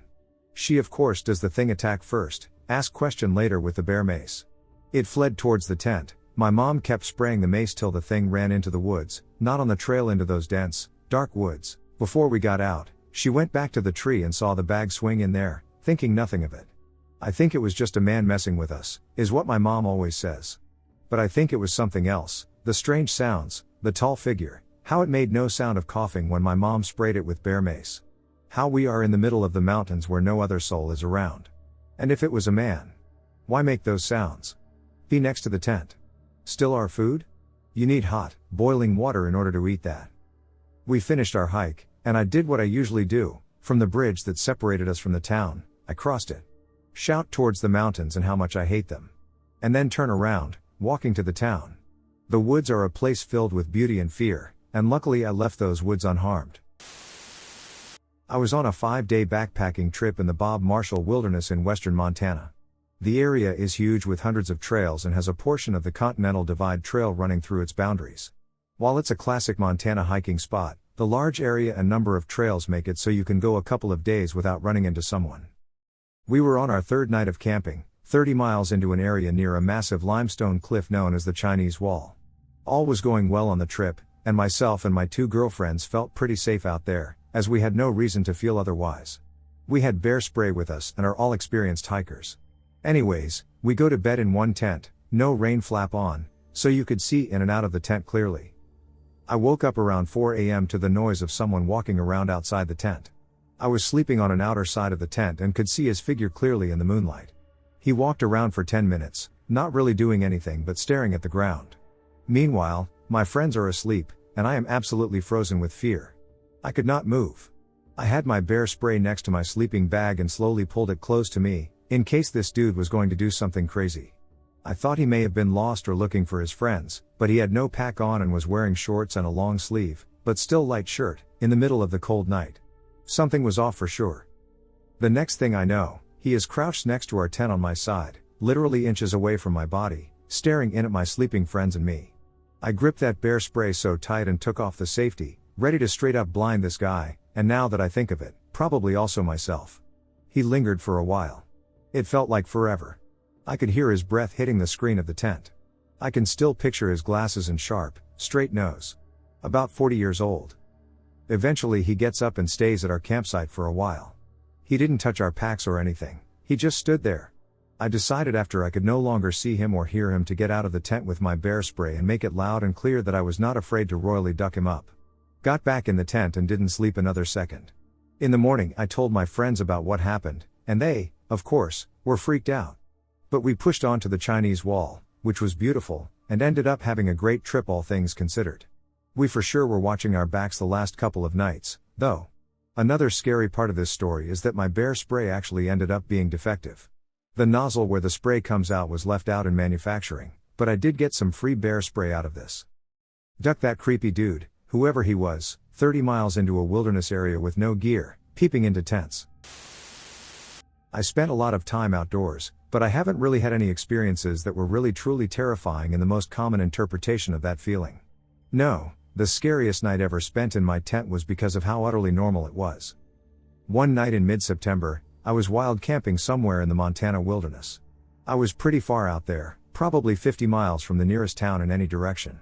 As I had been doing for the past month and a half leading up to this night, I just found a spot to pitch my tent in the woods, not staying in a proper campground or anything. Now, one thing to know about wild camping like that is that it's never a quiet night's sleep. I was constantly surrounded by the hum of thousands of crickets and the croaking of toads. It was always a highlight of my night, though not particularly uncommon, to hear the yips and howls of a distant coyote or to pitch my tent right between two owls that would call back and forth all night. The noises of the forest became a comfort after a while, and the constant drone of the crickets and toads became a sort of white noise. But that one night in Montana, it was dead silent. There was not a single cricket chirping or a toad croaking. There were no distant owls or coyotes. In fact, there wasn't even the babble of a nearby stream or a slight breeze rustling the dry leaves of early autumn. It was truly and completely silent. Now I don't know if you've ever heard the complete silence of a forest, but it's incredibly unnerving. It was the loudest silence I have ever heard. That night, any slight disturbance to the silence set me on high alert. Suddenly the snapping of a nearby twig, a noise that would normally get lost in the cacophony of other sounds, was loud as could be. On that particular trip, I was traveling for 179 days, about 6 months. I spent countless nights both camping in remote wilderness and in more developed campgrounds. I pitched my tent on the corner of train tracks and a highway. And I shared a hostel room with a very loud snorer and a guy who talked in his sleep, both in the same night. But the night of absolute silence was the worst sleep out of the whole trip. Weird happenings in the Ohio Valley. When I was about 10 or 11, my dad lived in an old farmhouse way out in the country in southern Ohio. I mean, the nearest one stoplight hamlet was about 10 miles away, and the nearest proper town was about 10 miles from that. Late 1800s house on about 30 wooded acres. One day me and my brother, 4 years older than me, are up in the woods with our dog. My dad's rule was that the dog had to be with us if we were going in the woods, just tooling around and being rambunctious kids. After a while, we come across what I can only describe as a dilapidated shack, which had to be at least as old as our house. One room, with a dirt floor. We went in and found a very old and deteriorated feather mattress laid on the ground, some silverware, and some old kerosene lamps. Being rowdy young boys, we took great pleasure in breaking what was left of the lamps and carving our initials into the wall of the shack. At this point it's getting to be sundown, so we start back down the hill to the house, but our dog isn't moving. He's fixated on the tree line behind us, and his hair is raised and his head is low. No matter how we called him, he wouldn't budge and started to growl a low, rumbling growl. Then, we heard laughter coming from somewhere in the woods. It sounded like a chuckle at first, then a full-on belly laugh. We then booked it down the hillside after the initial confusion was replaced by fear and adrenaline as the laughter continued, and the dog charged the other way. I heard a commotion behind me about 30 seconds later, and the dog caught up with us but wheeled back around and stood his ground again, snarling and barking all the while. This repeated until we made it down the hillside and back into the house. I don't know who or what we encountered in the woods that day, but a few things are certain. I don't think I've ever been more scared in my life. Our dog sensed something in there before we did, and he did not like it one bit, and after that incident he would frequently sit staring at the tree line in the backyard. I've been back to the property since, and it's now overgrown and thoroughly abandoned, which just adds to the creepy and unsettling vibe the place already had. I couldn't bring myself to actually set foot on the property beyond what's left of the driveway the last time I was there and couldn't shake the feeling of being watched. Again, this property is pretty far out of the way for this to logically have been a drug addict or something, and it was far and away not the only incident to occur out there, but in speaking with my brother about it even now, 16 to 17 years later, it still slightly rattles both of us. I need answers. I may have encountered something unusual in the Sierra Nevadas. My girlfriend and I decided to spend the night in the remote Sierras. I only camped at that spot twice before, but I grew up hunting and fishing all through the Icehouse area. I've spent a lot of time deep in the Sierras, and I've never run into anything supernatural or out of the ordinary. I have witnessed and heard numerous bears and mountain lions, coyotes and other animals, but the other night me and my girlfriend were laying down watching a downloaded movie on the laptop when we heard a mountain lion scream, female mating call, and I think no biggie, I'll scare it away. I also carry a 9mm. It's midnight, and I take the flashlight out and start yelling and getting big to scare it off. It returns with more screams and a growl. I eventually get my light on it, and it completely freezes. I mean, dead still, not a single movement. I shot the tree next to it from about 40 feet away to try to scare it off, and nothing. It didn't budge, so I had my girlfriend unlock the car and get in, but we couldn't find the keys. At that point, I moved the flashlight to help her with the keys. I heard it scream again. This time within 25 feet, I shot another round off, and it just screamed. We find the keys and hop in the car, but my wallet and phone were both in the tent, so after gathering some balls to get them, I hop out and slowly walk backwards towards the tent. As soon as I get to the tent, it screams again, and I yell back at it, and it just screams again, this time much closer, so I get back in the car. As soon as I got in the car, the mountain lion went quiet, not a peep after that. The other thing to note is that the bugs didn't go quiet. There were also deer up on the ridge behind us that were unaffected by the gunshots. Not only that, but a mountain lion that seemed to be healthy was unafraid of gunshots. In all my life, I've never run into an animal that I had to scare away, not run from the sound of a gun. It was super unsettling, so we spent the night in a parking lot in my car. If anyone could clue me in or give me something to work with, I'm at a loss. I thought I might as well run this across some other fellow outdoorsmen before I ditch a conclusion. Alone in the woods. I live in a massive subdivision that surrounds a bunch of woods affectionately referred to as the trails.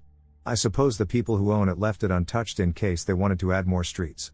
Anyway, I live down the street from one of the main entrances that most people use and know of. My friends and I were a resilient bunch who like to go out there and have fires, get drunk, and smoke a little, if you know what I mean. So considering we were out there so much, we decided we were going to build ourselves a little hideout/fort of sorts where we could party and even camp. We ended up with a good small clearing off of one of the winding paths where we had set up a good-sized lean-to with some evergreen on top as our roof and named it Bear Cave. Now for the incident in question. This happened back when I was about 17 or 19 years old. I had just gotten off work and had gone to grab some fast food. My friends had called me earlier, letting me know we were going to meet at Bear Cave. So after I got home, I changed into some warmer clothes, as this was during late fall to early winter, and it had been unusually cold that night. So I decided I should get out there as soon as possible and decided to take my food with me and eat there. Now, it's about 8:30, and the moon was barely visible through the trees, but knowing the trail like the back of my hand, I wasn't worried and assumed they would already have a fire started. As I approached, I walked up to our hidden entrance and saw there was no fire and heard no sounds. I took my phone out and texted one, asking where they were. They replied something along the lines of "Sorry, man, we're going to be about 15 minutes. Great. I thought to myself. I dove in and started trying to scrape together some wood and kindling and get something started. Unfortunately, everything was wet, and without a proper flashlight, this was before they were standard on phones, I couldn't get into the brush and dig anything up. Soon after, I decided I might as well eat and hurriedly scarfed down my 2 burgers. Before I knew it, I had been sitting out there for about 20 minutes and still no sign of anyone. I tried giving a couple of them a call, and after 5 minutes with no call back, I texted them. Still no response. At this point I was about fed up and my phone was about to die, so I made a mental note, 10 more minutes and I am gone. At this point I squatted down, holding my knees to my chest, and tried getting warm. My back was to our little hut at the back of the site. I thought I heard something behind me, a slight crunch. I looked over my shoulder, and from behind the shelter I saw what looked like 2 beady eyes glinting from the little moonlight entering through the trees. I quickly and quietly turned my full body to face it. At this point I feel as though I am about to throw up or shit myself one, but keeping my mind about myself, I slowly reached to my right, where I had laid a stick, just in case something like this might happen. If this was a dog, it was big. And let me just clarify, this was not a wolf, as I live in the south and coyotes do not get this big. Something wasn't right. It just stared unblinking, as if through me, and made no sound whatsoever. I realized whatever this was, it wanted to come at me. Thinking fast, I decided my best interest was to throw it off guard.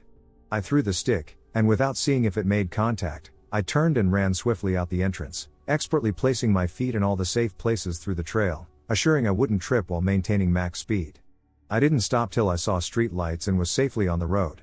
About this time I see my friends pulling up, and all I told them was I saw something. They didn't seem too interested and tried to go out. I told them sternly no and suggested we just go to my house. This seemed suitable to them, and so we went. I still don't know what I saw out there, and it was as though everyone forgot about it. I continued to go back out there, but only at daytime or if at night only with a friend. But I will never forget those unwavering eyes. It chased me home. I was a small 16-year-old, and if I had lived anywhere else, walking home alone in the dark would have been out of the question. I live in an area in my state where it's mostly woods and mountains for miles between towns. My home wasn't too far from where I worked, so I saved up on gas from time to time by walking to and from work, but tonight was very different. As I had stepped out onto the road, I had a bad feeling. I knew I should ask for a ride home from a coworker, but my pride got the best of me, and I began the walk home. The moment the lights from the gas station I worked at had started to fade, I felt eyes on me, making the hairs on the back of my neck stand on end. When I was about halfway home, I started to hear shuffling in the woods next to the road I was on. With the flashlight I was using, I shone it over the trees, but the light didn't get past the first couple of trees because the forest was so dense, but a gut-wrenching feeling stayed with me as I continued on. I didn't get 10 feet before I heard what sounded like someone dragging a metal pipe down the asphalt behind me.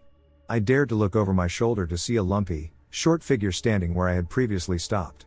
I turned hoping it was just a wild animal and began walking quickly. Then I felt something hit my back, making me lose my balance. I touched my back where it had hit, and at first I thought I was touching mud. Until I shined the flashlight over my hand and saw blood.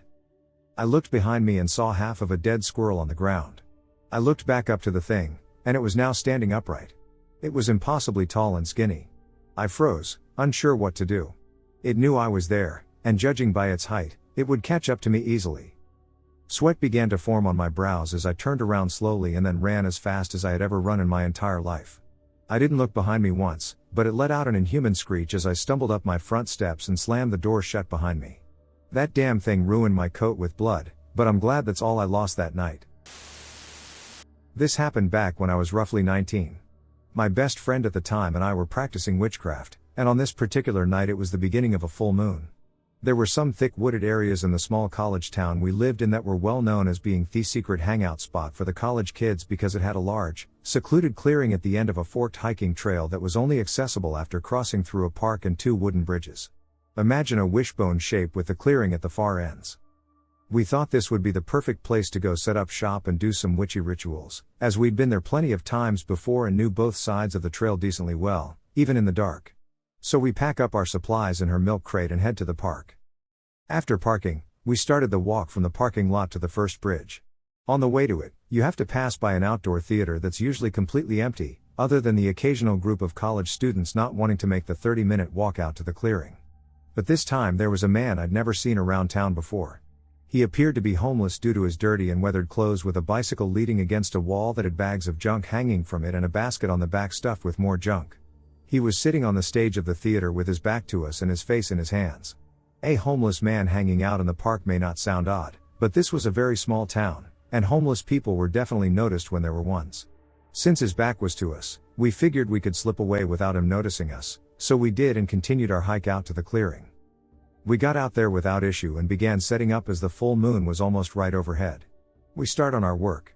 I let her go first so I could double check the perimeter to make sure we were safe and alone before coming back to sit with her and watch, still listening for any sound of animals or lurkers. It was then that I heard rustling in the direction of the trail side we'd come from. I jumped up, flicked open my pocket knife, and turned to face whatever had made the noise. From our spot in the clearing, it was about 10 feet from the dark trail ending, but the moon's light was just enough for me to catch a glimpse of something quickly ducking back into the surrounding brush. I quietly whispered to my friend what I'd just seen and to start packing the stuff up right now. She looked at me wide-eyed and did as I said while I kept my eyes trained on that spot. As she picked the crate up, we heard something else coming from the woods.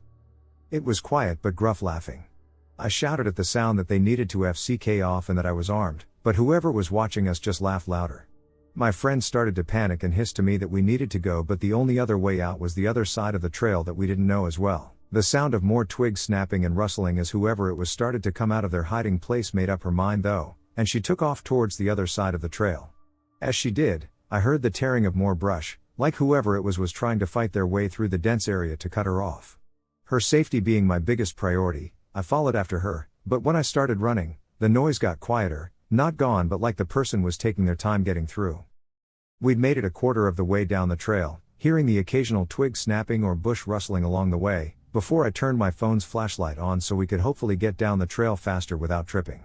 A few minutes after I did, though, there was suddenly stomping behind us like someone was booking it towards us. I spun around, ready to defend us, light still in hand, and that's when I finally got a good look at our pursuer. It was the homeless man. His face looked dirty and beaten up, but his eyes are what shook my bravery. It was clear he was on some kind of substance because his pupils were almost the size of his irises and his rotted teeth were bared and clenched together so tightly it looked painful. He stopped dead in his tracks and ran back towards the clearing after the light hit him, which was my cue to do the same towards the park. We ran as fast as we could after that and only stopped for breath when the bridge came into sight. We breathed a sigh of relief that the man didn't seem to have chased us the rest of the way, but as we crossed the bridge into the artificial light of the park, we looked back and saw his junk-packed bike half covered by a tarp and dead brush thrown over it as if trying to hide his presence from anyone else who would pass by. She ran ahead of me across the bridge and towards the car, but I continued to stare a little longer. I swear I saw his face peek out from the trail with a huge grin on his face that sent a shiver down my neck, and I raced after my friend. We dove into her car, and she whipped out of the lot. I looked back one last time and saw a dark silhouette just standing there on the bridge. We called the cops to report what we'd seen, leaving out why we were there, and they said they'd send a car out to investigate, but we never heard anything back from them, and thankfully we never saw that man again. I had one last year. Was hunting on my family's property that's in the middle of nowhere in northern Minnesota. I mean, it's just all pine forests and very few dirt roads. I was sitting in my deer stand and kept hearing weird tapping noises on my stand. At first, I thought it might have been a woodpecker or trees hitting the stand. Finally went outside to check, nothing was even near me outside. And I mean nothing, I didn't even hear any birds or anything. Went back in my stand, tapping noises started again but louder. The tapping had also moved to the entrance of my stand. Finally just decided to text my grandmother, she was hunting in a stand about 1.5 miles away, and told her about it. Guess she told my grandfather, because about 10 minutes later he texted me he was going to drive to the field. All the while this was happening, the tapping had progressively gotten louder on my deer stand. Once my grandfather arrived, the tapping disappeared. I still went back the next day to hunt in that stand, but I never saw any deer that season. Actually, I hadn't seen any animals that season. Always gives me the chills thinking about it. Luckily, this year I switched spots to a different area or my family's property and heard plenty of birds. Plus, I saw a few deer and got a buck. Rural northern Minnesota can be quite an eerie place, I'll say. Eerie high-frequency noise, Nashua, New Hampshire. Hi all. Myself and 5 friends were relaxing and chatting around a fire last night on a friend property in Nashua, New Hampshire. The place is located high up in a hill, and the property is backed by miles of wooded area before it hits a school. For reference, it's about 12:30 am, and the 6 of us are outside with my friend's 2 dogs. Their ears are on a constant swivel, and we're all wondering what they could hear that we couldn't. We were actually discussing all the crazy noises they have heard out there: birds, owls, cats, coyotes. My boyfriend started telling a story when, out of nowhere, we hear what I can really only describe as a high-frequency, pitched noise above our heads to the right. We all stopped talking and fell into sort of a frozen silence, dogs included, while the sound seemed to move from the right above us to the left of us and completely fade out. The noise maybe lasted 7 to 10 seconds. We all snapped back to reality and were like, WTFFFFF was that? We all heard it. We are all frozen. Myself and my friend, who is also female, felt almost tingly and a little lightheaded for a few moments after we heard the noise. Theories and conspiracies followed as we sat around the fire and tried to joke about the eerie, freaky noise. I couldn't shake an uneasy feeling. We all went home shortly after. Any insight? I've already deep dived into owl noises and birds, and nothing aligns. My extended family went on a big camping trip together as a last vacation for my grandpa before he passed away. My older brother and I, about 15 and 13, shared a tent. We set up the camp in a small clearing in the woods, but a large open field with waist-high grass was nearby. My brother and I had our tent closer to this field so we could see out into it while still nestled in the trees. We were well away from any town, and there were no houses or whatnot nearby. In the middle of the night, I had a very creepy dream and sat straight up. For a moment I just caught my breath and tried to calm down, but then noticed my older brother sitting up as well. He asked what happened, and I told him I had a weird dream. He said he had one as well and described my exact dream.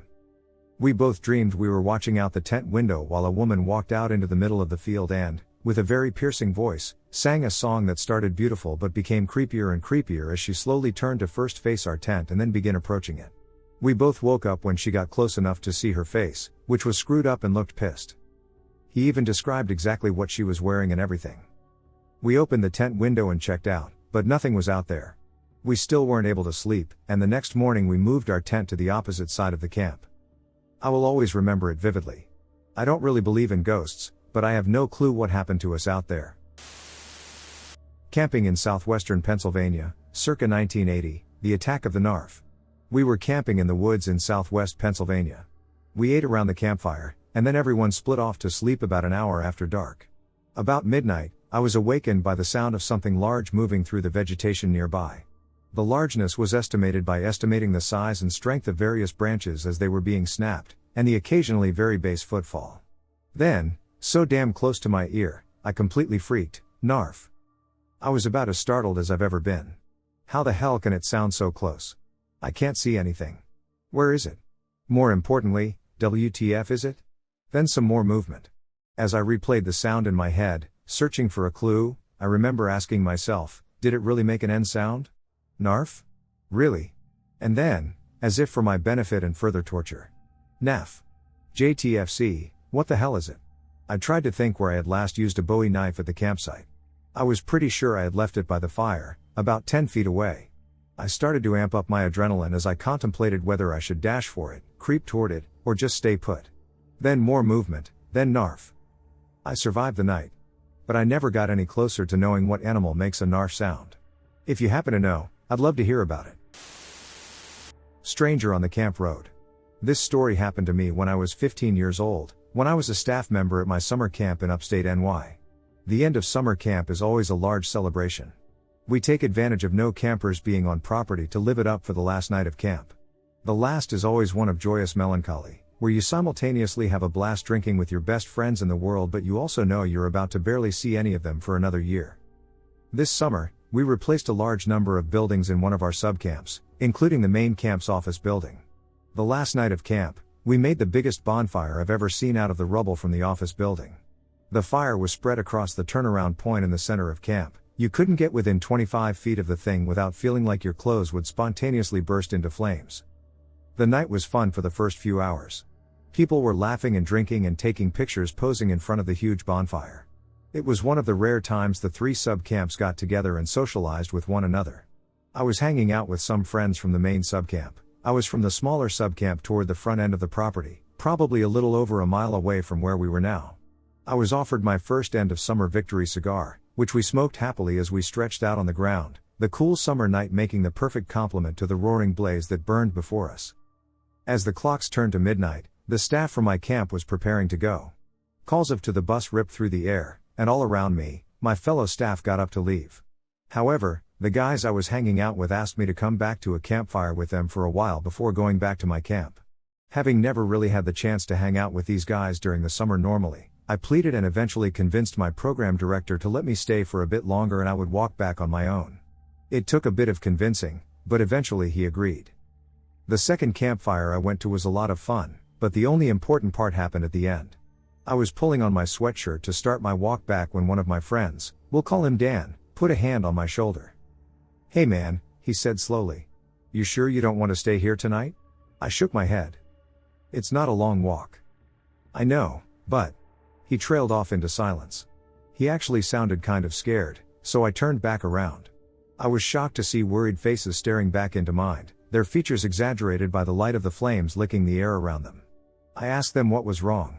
They explained to me that strange things happen to people on the road at night, tales of ghostly figures seen shimmering on the glass surface of the lake, strange whispering in their ears, footsteps of somebody who was walking directly behind them, but would stop whenever they stopped, and vanished when they turned around. As they told me these tales, I felt a chill run down my spine, and an increasingly large part of me suddenly wanted to stay there and go back to my camp in the morning. Then it hit me. I was first-year staff. It was commonplace for older staff to pull pranks on the younger first years, and scaring the wits out of me like I was a scared little boy was one of those pranks. "I see what you're doing," I said, smiling. The feelings of fear drained out of my body as quickly as they had come. "But you're not going to scare me that easy." They protested and insisted they weren't joking. I was impressed at the levels they were willing to go to trick me, but at that point I wasn't going to be convinced to stay. I wish I had listened to them. The camp road was a thin stretch of a groomed gray gravel path. The silvery gray of the road almost seemed to glow in the moonlight, in contrast to the darkness of the gnarled forest on either side.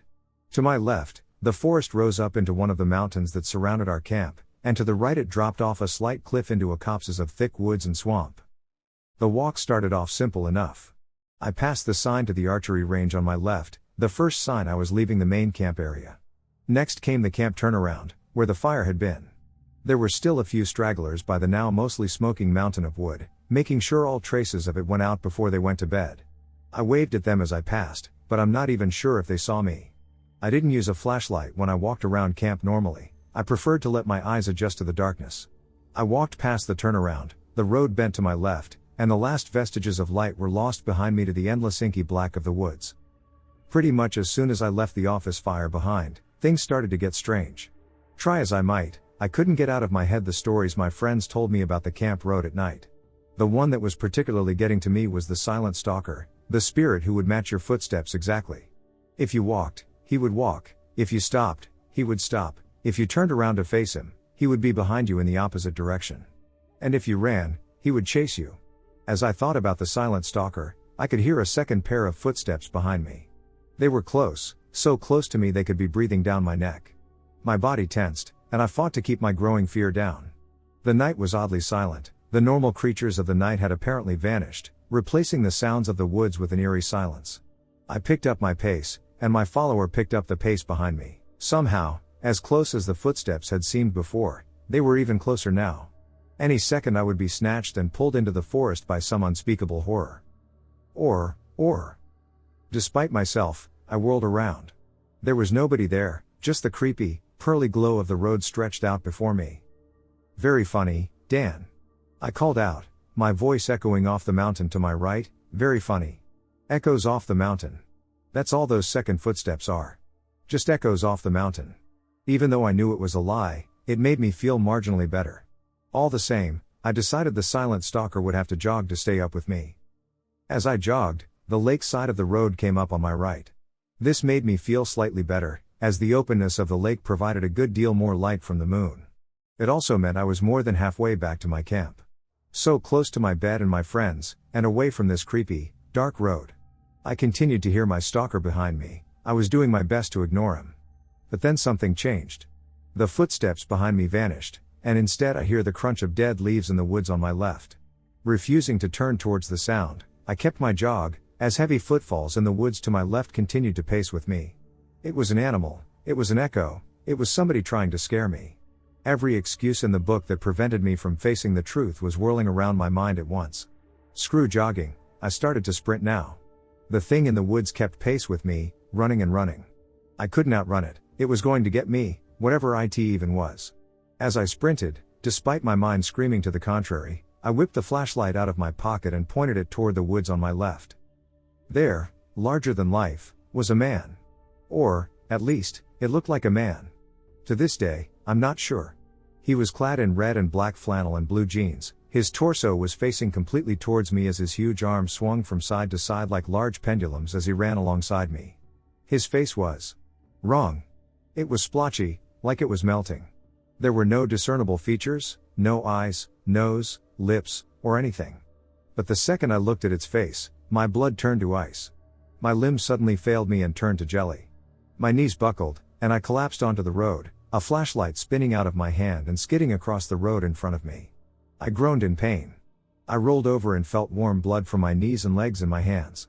Slowly, I staggered back to my feet, wincing with the pain in my knees. It was at this moment that I felt a slight breeze. The next second, I realized I could hear the forest again. The chirping of crickets, the croaking of frogs, the hooting of owls. I didn't even realize how quiet the woods had been without these sounds. I scooped up my fallen flashlight and shone it into the woods. The man, or whatever that thing was, had vanished. I asked my friends from the campfire the night before if they had played a trick on me. They swore up and down that they did not, and they still swear to that this day. I've discovered many secrets of my camp in the years I was staff there, but I don't think I will ever know exactly what I saw out in the woods that night. Stumbled upon a Satan worship site in the woods.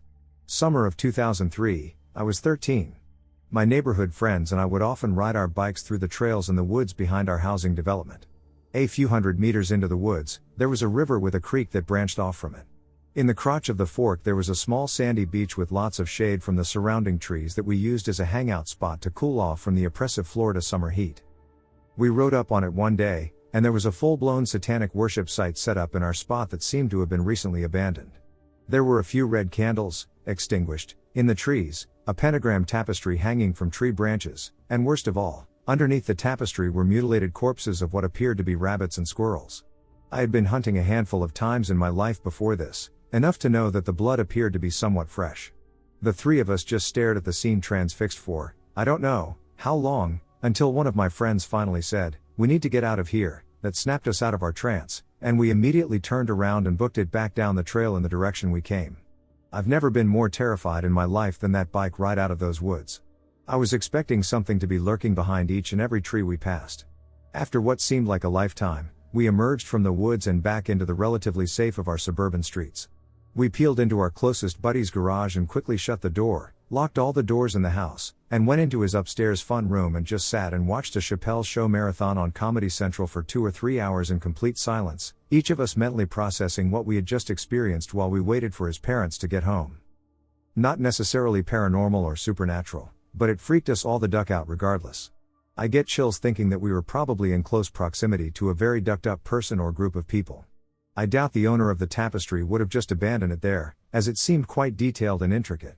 We never spoke about it after that day. I didn't identify it at the time, but the experience definitely scarred our relationships with each other, and we grew apart. My family moved away a year later, and I haven't had any contact with either of them since. I never stepped anywhere near those woods again. I never even went down that street that led to the beginning of the trail in the woods. I look up that spot on maps from time to time and wonder what the duck might still be going on back there. I'm a 30-year-old male and have dealt with strange encounters all my life. Around the ages of 18 and 19, I like to go camping and hiking every so often. Living in the northwestern US did nothing to put me off from doing so. In fact, I kind of found the cold, damp dreariness calming in a weird sort of way. Spending a decent amount of time outdoors, I would occasionally meet like-minded individuals, some of them Native American. I grew somewhat close with a small group of Native guys around my age, possibly 3 or 4 years older, and after running into them a few times, they took notice of how I was respectful of my surroundings, or at least that I was not an entitled glamper. I guess this gave them enough reason to invite me to join them on one of their outings over the weekend. Let's call them Wolf, Hawk, Bear, and Ted to make things easier. I met up with them at the edge of the forest before sunrise. We all shared the preference of getting an early start, as well as getting as far from civilization as we could, within reason.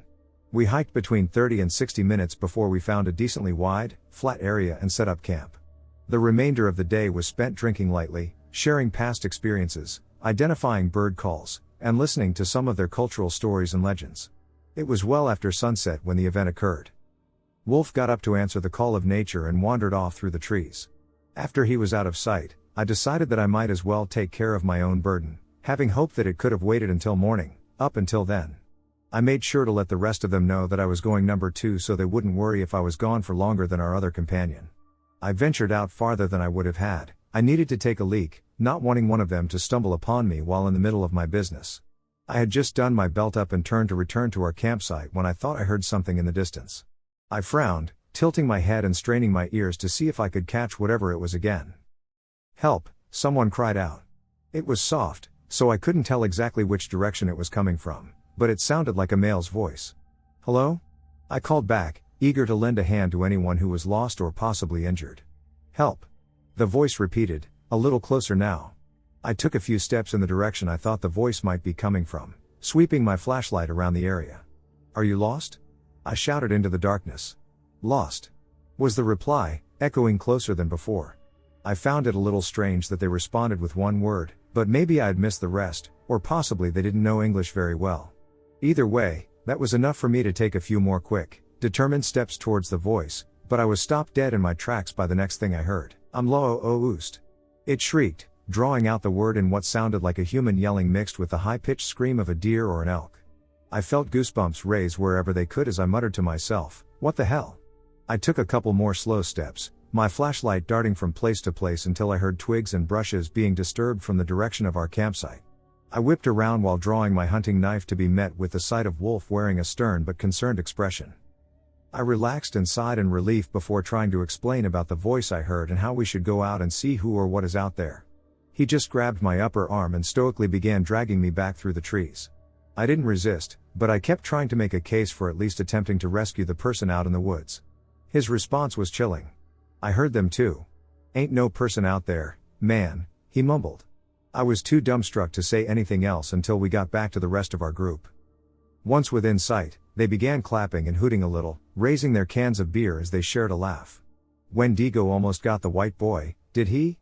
Bear asked. Wolf responded by shaking his head, his eyes widening as he exhaled with his cheeks slightly puffed up in a "that was too close" kind of way.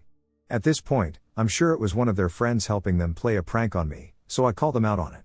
They laughed a little more, and Hawk said, "Look around. We're all here."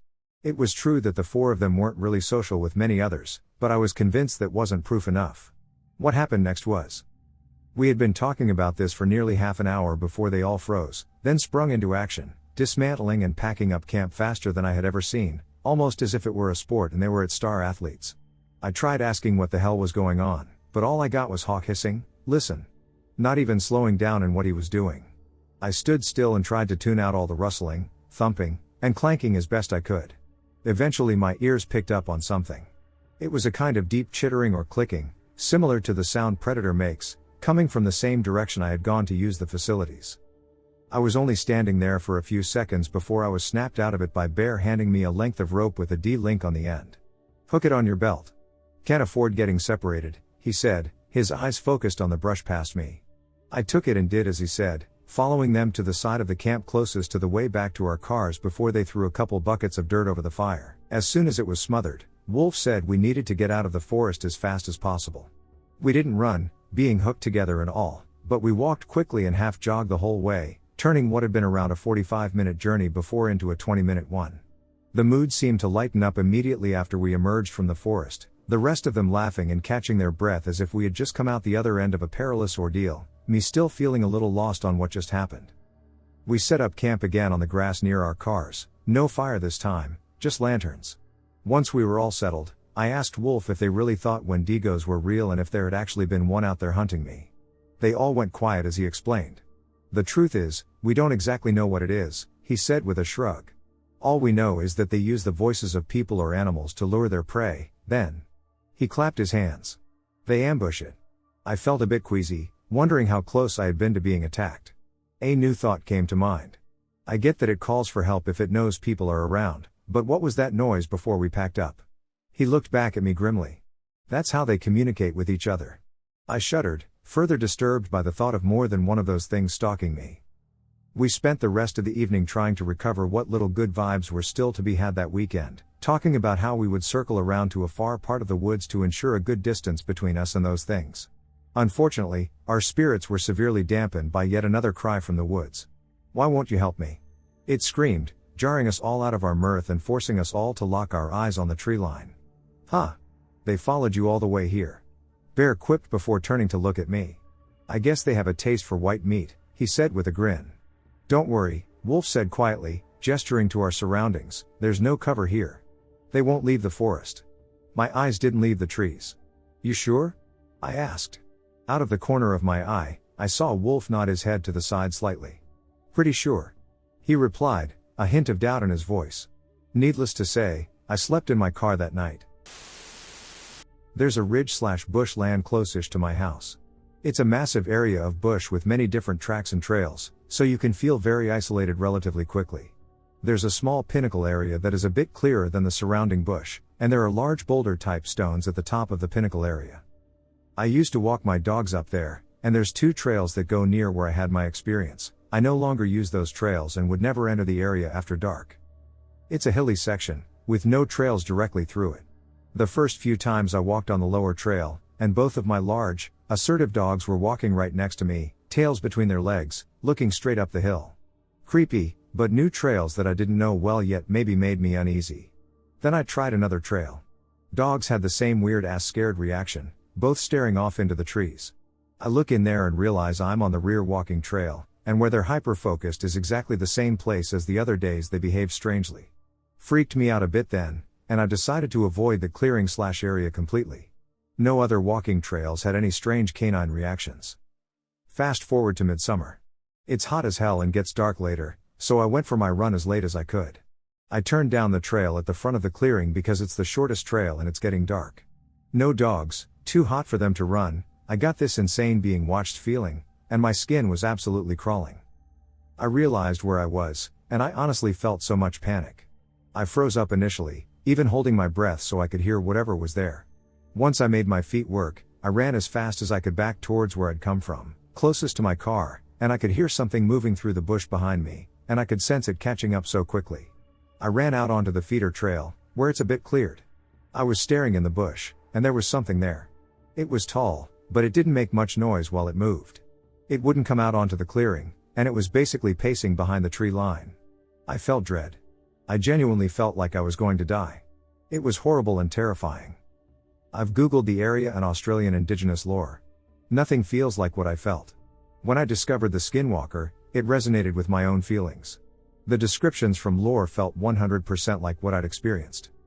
I no longer go there at all. I found new places to walk my dogs and never felt inclined to go back to that area. When I was 18, just fresh out of school, I had a whole summer in front of me to do whatever I wanted before starting university. Through our PE teacher, I got an offer to make some extra money during the summer, and I happily agreed.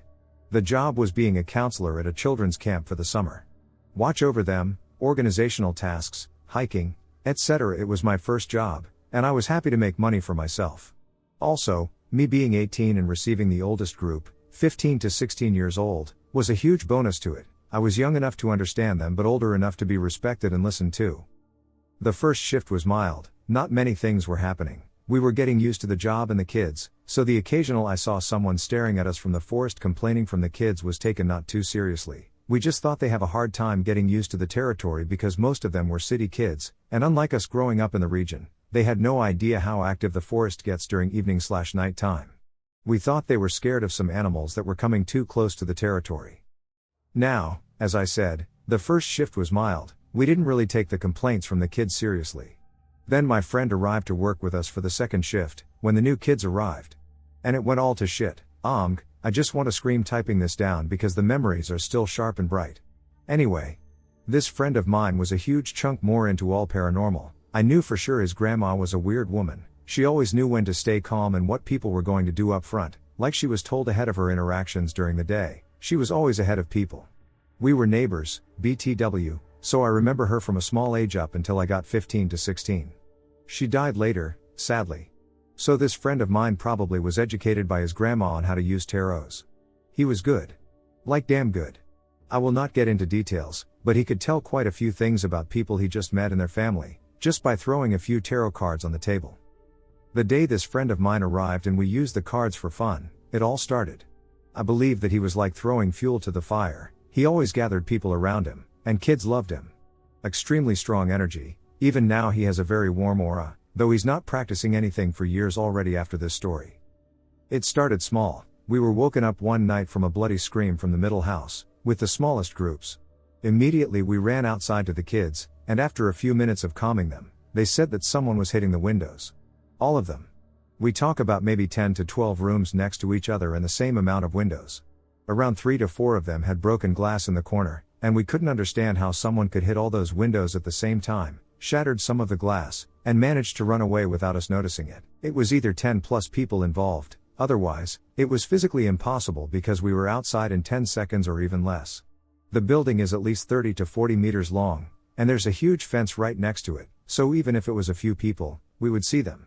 We calmed down the kids and went back to sleep, thinking we would deal with it in the morning. The morning wasn't better at all. We got shaken by screaming again. The girls took the younger groups out to do the morning exercises with them, and out of nowhere, an approximately 3-4 meter long snake started to hunt them around the garden. It was damn aggressive and huge. When I say huge, I mean it was huge, as I said, 2 to 3 times as long as an average person, and it was enormous. So we, the guys, together with the head of the camp, were running around shocked, because in 25 years of management they never saw anything like that. Later, they told us that even the most dangerous animals are too afraid to get too close due to the huge amount of people. The decision was made on the spot to get rid of the snake because it was refusing to calm down and was trying to attack the kids. Only the small ones. It didn't give a flying F about us adults.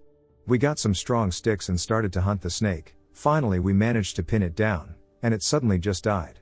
We were just holding it down. The plan was to put it in a van and release it on the top of the mountain. But the snake died, probably from stress. What we did next is low, I regret it now, but then I was 18 and it sounded like a badass idea, so we decided to skin the snake and put the skin on the pole we had with the flag of our group to encourage the kids to be brave and not be afraid of the forest. I still believe that's when the gates of hell opened. We made someone or something so angry, I cannot even describe it. The very moment, probably a week later when the first group of kids went home and we were waiting for the new kids, due to it being the second day of the new shift, basically all kids got their stuff to the buildings, but we had an extra night before they would move in, so after spending the day on preparations and helping parents move the bags in, we decided to go to the girls' dorm, where the other girls who worked there resided, to have some drinks and fun, some music, etc. This friend of mine was really exhausted, so he went to his bed in our dorm to sleep with. Together with another guy, they were cutting wood most of the day, so we could understand that they're tired. For context, the window of the room in which we were partying was looking straight at the boys' dorm. There was no way the guys could come outside without us noticing them. There were also automatic lights above the door, so we immediately would notice the lights going off. Also, don't forget we're in the mountains, so signal on the phones or internet is inaccessible. There's no signal. It started approximately half an hour after the two guys left. First, we heard someone using the toilet at the end of the corridor. We looked at each other with curiosity. Nobody but us should be in the building. Everyone is in the room. The guys are in another building, and they cannot come to us without us noticing it, plus they would have to knock on the window or the main door because we were locking all doors at all times on key. That's important. It was part of our job to make sure all doors locked with a key after the sun was down. With or without kids, the dorms have to be locked. So we got a bit tense, but didn't hear anything for about 5 minutes and went back to chatting. 10 minutes passed, and the girls literally screamed when someone very fast knocked on the door to the room, then tried to push down the handle. I jumped to the door literally 5 seconds later and fell on my arse when there was nobody. We run out to the corridor, check all the rooms, nothing. Windows locked. Door locked on key, the key is with us in the room. This was the moment when we started taking it seriously. We sat for a minute thinking about what just happened, and there was absolute silence in the room. 4 girls and me with another guy. Then the silence got abruptly disturbed by a knock on the window. Just one. Heavy. Like someone slapped his palm on the window and left it there. I immediately jumped there, waiting to see one of the guys, thinking we missed them coming outside because we were busy checking the rooms. But there wasn't anyone. Anyway, I got a very uncomfortable feeling that someone was watching me. From outside. I could see the whole garden in the middle, the forest to the right over the fence, and if I really pushed my face to the window, I could even see the door handle to the building we've been in. But no living person. I gave a voice to my concerns about being watched, and one of the girls came next to me to look outside. That was the moment I almost got deaf. She started screaming, "Who are those people?" on top of her lungs. We calmed her down as much as we could and asked her to tell us what she saw. She said there's a lot of people standing outside the building, all of them looking at us, but she cannot see the faces because it was around midnight at that point and really dark. She said she could see their heads turned in our direction, and they were just standing. I asked her to count them, but every time she reached around 20 to 25, she started crying and having a meltdown from fear. She said there's at least 50 plus of them outside. While none of us could see anyone, she did. Remember how someone knocked on the door of the room, and we couldn't find anything in the building? We checked all the doors and windows? Well, suddenly, the main entrance door, that was checked 15 minutes ago, was made sure by 6 people that it's locked with a key, and the key was in the room with us on the counter. It started erratically, with crazy aggression, open, close, open, close. Someone was opening wide a door that was locked with a key and slamming it with power that was shaking the whole building. At this point, even I was screaming. After approximately a minute of suffering from this unexplained thing, me and the other guy were holding each other's shoulders and running to the entrance to see what's happening there. The sound stopped the moment we opened the door to go there, and you probably guessed already, the door was locked with a key, and 2 of us couldn't force it open. We were in shock, to say the least. This was the moment when we decided to seek help from outside. We had 2 more people in the face of my friend and the other guy who were sleeping in the dorm across the garden. 30 to 50 meters at most. We had a signal, very weak, but it was enough to try to call over and over my friend. In our head, he was the most experienced with this world, and we had the hope he would know what to do. We called probably 30 times in an hour, no answer. In the meantime, the people that the girl saw were still outside, according to her, and she was seriously freaking out with the other girls while we tried to reach my friend. We couldn't reach him. Eventually, after another 20 minutes, she said she sees them walking away to the forest, just going through the fence like it's not there. Even for us adults, it was hard to climb that fence. It was really high, and she said they just went through it. Now the fun part. In the morning, when the sun came up, we finally got brave enough to go outside and get my buddy. He told us a crazy story on his own. Apparently he got up to have some water around 1 in the morning. I looked outside the window to check if we were still up and saw me in the window waving to him and showing a thumbs up. This never happened. Also, he would see the calls, but he never received one. Then he said he went back to sleep, just to wake up 30 minutes later from something. He said he sat up in his bed, looked out the window, and saw his grandma on the other side. She told him to go back to sleep because he cannot go outside now and his friends are going to be fine. She will look after them. He thought it was a dream and just went back to sleep. That was approximately the time when the girls said they started to walk away to the forest. Also, the phone of my buddy was found in the morning in the middle of the garden, while he never left the room and was checking his phone when he woke up the first time, so he had it. Also, he said he had a strong desire to come to us when he got up first, but he saw me in the window, my thumbs up, and decided to stay, believing we're fine. When we put together the stories in the morning, we got our first white strands of hair. My friend said we had to apologize, so the next night me and him went up to the forest. He made a small fire, we burned some herbs, and we loudly apologized for anything we disturbed by our actions. After that, nothing really happened, some shadows in the forest here and there, some weird sounds in the night, but nothing like before. One of the girls managed to shoot a picture of something white passing in front of one of the windows on Polaroid, but sadly, after our work ended we didn't keep contact, so we can't provide the photos. A couple of decades ago, I was playing in some woods at a park in Iowa. I was with my friend and his younger brother. Just general goofing 10-year-old shit. Pretending to be army men in a jungle or exploring a dense new forest. Mid-1990s kid stuff. The woods in this park aren't particularly vast. In fact, they are extremely small by any standards, making it impossible to get separation to where you can't hear someone calling your name. I wander off in the direction of the train tracks that run through the area, not far, and we've played here many, many times before. I'll check over this hill, I said, because we're playing, and I go south towards the train tracks, knowing damn well it's at best a 5 to 10 minute walk through not dense trees and brush.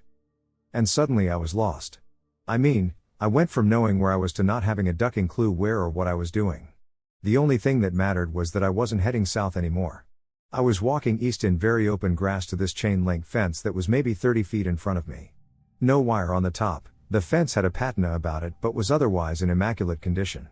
I know this area, this does not belong. Now this fence surrounds a house. A 2-story red-colored house. I could tell it wasn't brick, it wasn't painted, it was just red. In the center of the house leading up to it were a set of steps, 5 steps, very wide steps. Like you could walk 7 or 8 people up them shoulder to shoulder. The door was 2 doors, 2 door knobs meet near the middle. The door struck me as extremely ordinary, no knockers, no design, I can't even identify the color. I know this area, this does not belong. I remember being extremely curious because a ducking house and fence that don't belong are right in front of me. This house has 2 windows on each side of the door. 4 windows total, and my dudes, these windows are ducking massive. Like 8 feet by 8 feet. These windows are more like voids, there is no glass to them. And it seems like there isn't a roof. Just 2 stories of house, and that's it.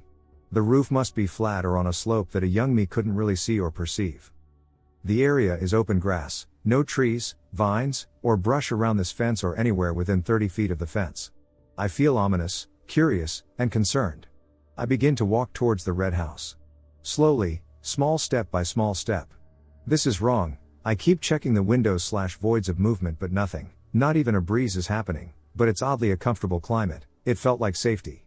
As I slowly stepped the fence that initially seemed very tall, like way taller than it reasonably should have been, 10 feet or so, it was getting noticeably shorter. It was like every step I took shrank the fence or something. The house and everything about it stayed huge and imposing, but that fence seemed to be retreating into the ground with every step. I was maybe 20 feet from the fence when I noticed there was absolutely no noise, no birds, bugs, breeze, and no sun. It was still very much well lit, but when I looked up, no sun rays from the trees, no voices from my friends. My feelings changed, and I felt even more comfortable going knock on these doors. I felt completely at ease to do so, but I also felt a dark feeling. Like if I passed through that retreating boundary that was the fence, I'd be stuck inside it. The push and pull to go forward and go back was dizzying. Ultimately, I reasoned that I should be able to hear my friends. It wasn't that this red house and fence appeared, seemingly out of nowhere, that worried me. It was because I couldn't hear my friends. I backed away, no clue where the trees were, and with each step back, this fence regrew in height, but I felt like it was sad. Like the fence and house were sad that I was going back instead of towards it. Eventually as I backed away my feet hit brush and I almost fell down. I looked behind me, familiar trees and brush. I looked back to the house, the fence, and the clearing, and it's all familiar trees and brush. I found my friends within a minute, and they knew something was up. I looked confused, pale. I assured them I was fine and asked if they wanted to go play video games. So we left, and I never went into that park or those old, familiar woods ever again. Duck that place. It's been 10 years since this happened, but the event is something that stuck with me and I want to share. In 2014 I was sent to a summer camp to study German close to the Munich Alps. The location was remote, the only way out was a bus stop, which was on the other side of a lake located near a hotel and an abandoned church. The only other buildings there. The Wi-Fi was really in its infancy in the camp while mobile signals would come and go. Typically, you would have half a bar, if lucky, one bar. The camp was surrounded by mountains, and if you wanted to get out by foot, you had to hike upwards and then hike 15 to 20 kilometers through the thicket. The weather would change considerably quickly from rain to fog to clear blue. The summer camp had 6 staff members for a group of 30 students from ages of 13 to 17. I was 14 at the time and was lucky with the group I had. I would surround myself with a few Americans, Australians, and Russians who were good company but lost contact over the years. There were French and mostly Spanish students. The majority of my time there was amazing, hiking for 8 to 9 through the mountains, swimming in the lake, making campfires, shooting bows, and playing ball. It was the best summer of my life. Skipping to week 2 of the event, which would change the way I looked at that place even up to today.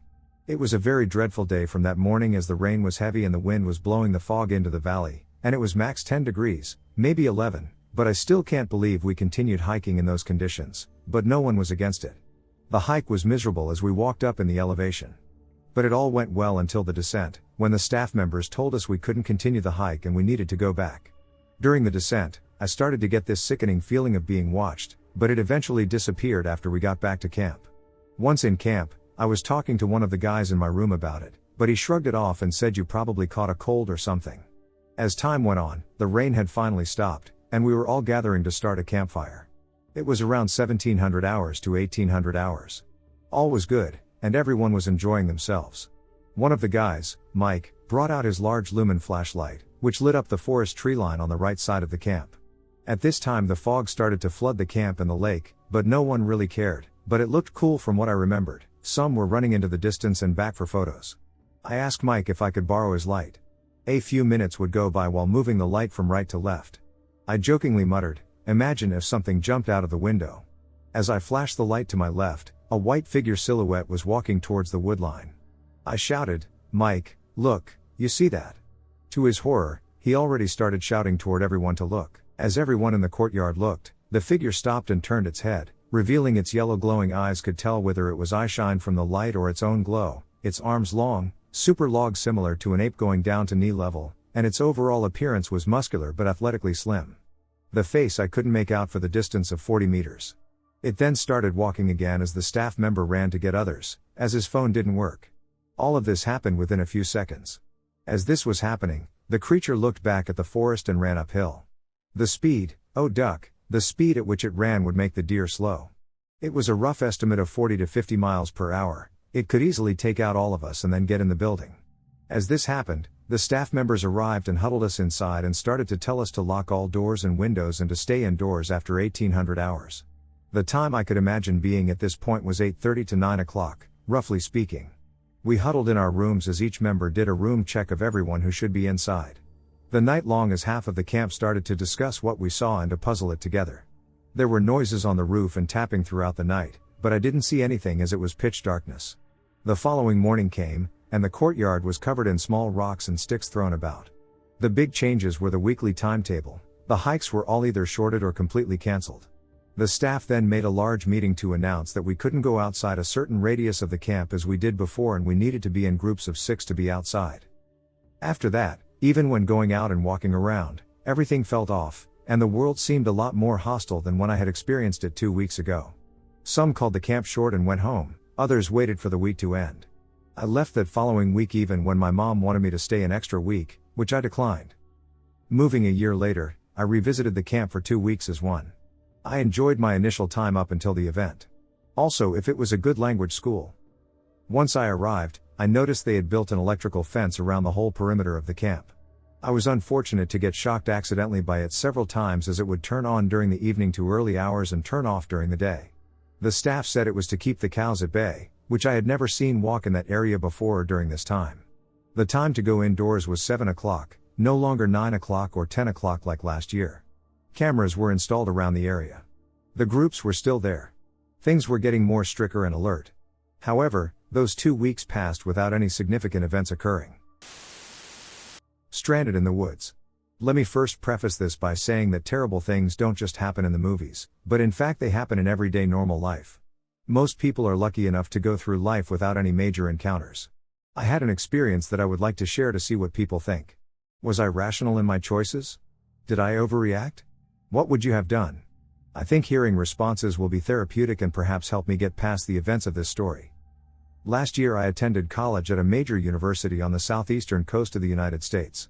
I loved it so much. Mainly because I didn't have to deal with snow or the cold weather. I basically had hot or warm weather every day, which was a huge change from the climate I grew up in. Anyway, on this particular spring break from school, I decided to go home and visit my parents back in Maine. I decided that I was going to try driving the over 20-hour drive straight through, perhaps stopping for brief naps or food along the way. At first this seemed like an awesome idea. I could get there relatively quickly and spend most of my time at home rather than traveling. I spent most of the drive listening to music and catching up on some of my favorite podcasts. Unfortunately, the trip would take a terrible turn in Pennsylvania. I was driving through Pennsylvania shortly after midnight, and well, my eyes started to get a little heavy, and I was having a lot of trouble focusing on the road. And anybody who has driven through Pennsylvania knows that it's a hard drive even when you have complete focus. It's always foggy and very mountainous, with many twists and turns. I decided that my next rest area I would pull over and at least rest my eyes for an hour or two just to be safe. Well, I never made it to the rest area. I dozed off for a second, and I lost control of my small car and went right off the side of the road through a guardrail and down to a small drop-off.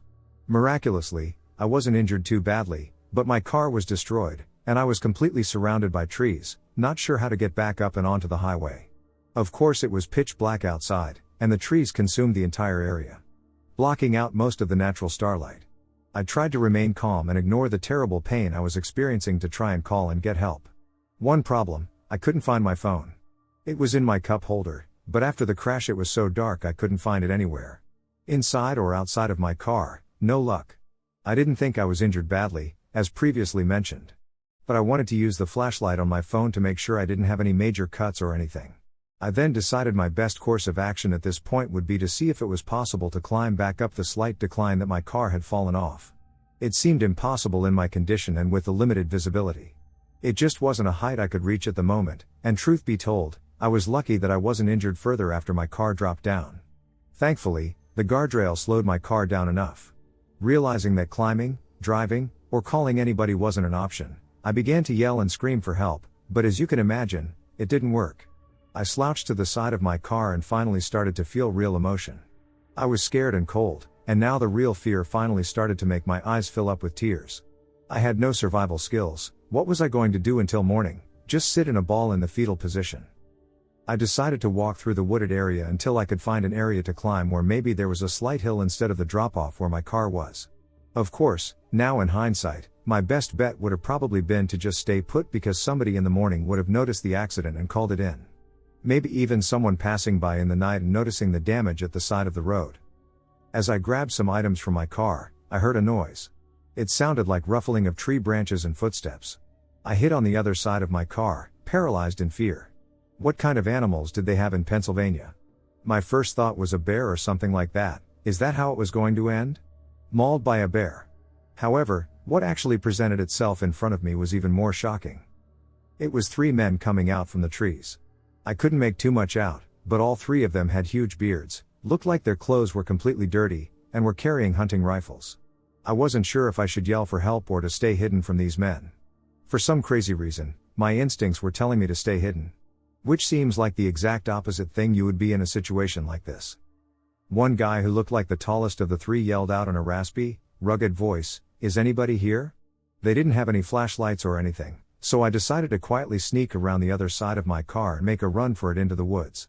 As I slowly and very quietly made my way around the car, I was wrestling with the idea in my head that these people probably just wanted to help, and I was likely putting myself in more danger by running into the woods. But the demeanor and possibility of getting shot were a chance that I didn't want to take. I was about 5 feet cleared from the car when I started to sprint, and of course in no time at all I brought noise and attention to myself. The same man as before caught a glimpse of me as I ran into the woods and yelled, "Hey! Get back here!" I swear, I heard the loud boom of a gunshot. I didn't hear it hit a tree or anything, I just remember hearing a loud boom. I don't know what else it could have been. I was terrified. I heard them following me from what seemed like several directions. I heard one of them yelling something about private property, restricted land, or something of that nature.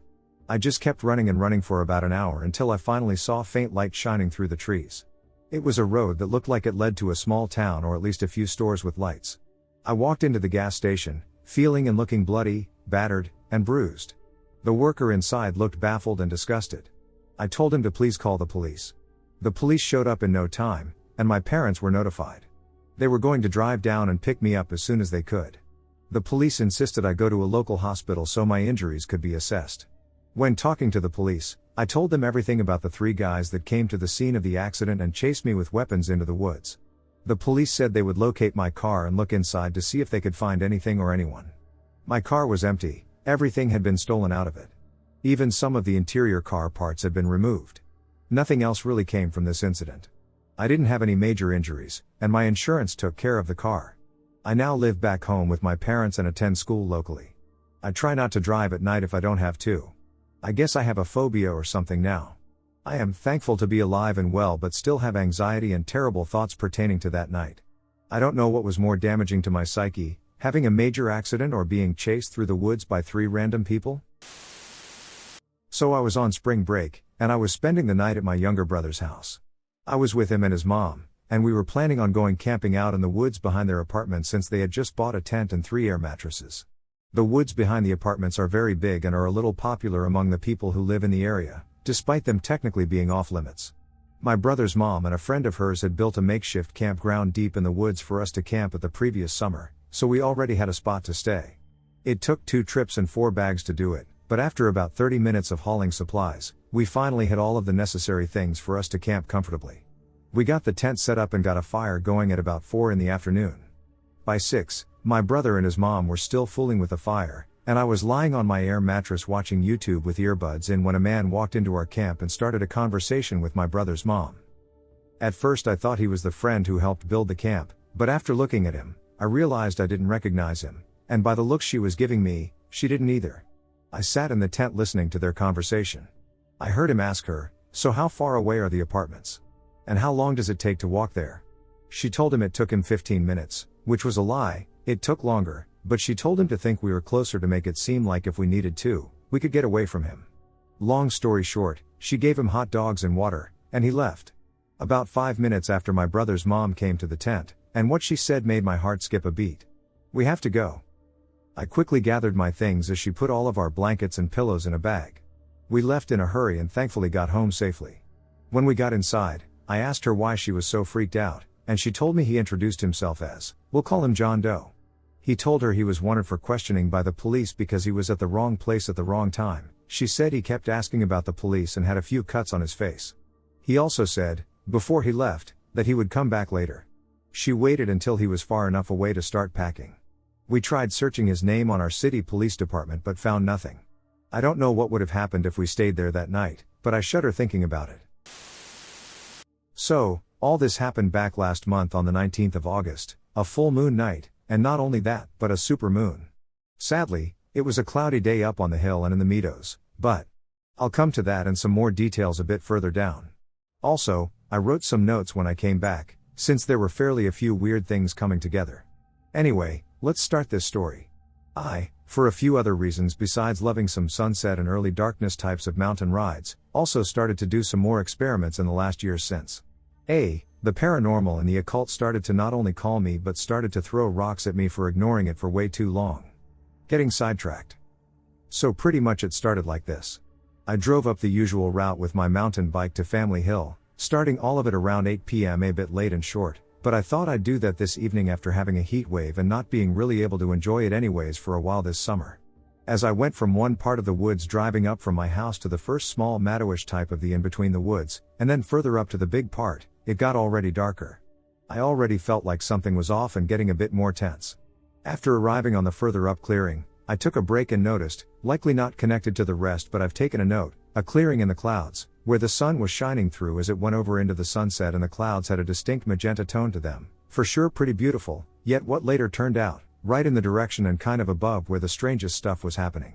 Anyways, after maybe a 5-minute pause, I continued, driving through the clearing, over into the next wooded part, from just this small hiking path to a logging road, through one of the core parts where I've witnessed a lot of weird stuff going down over the last 7 or even 10 years I've been living up here.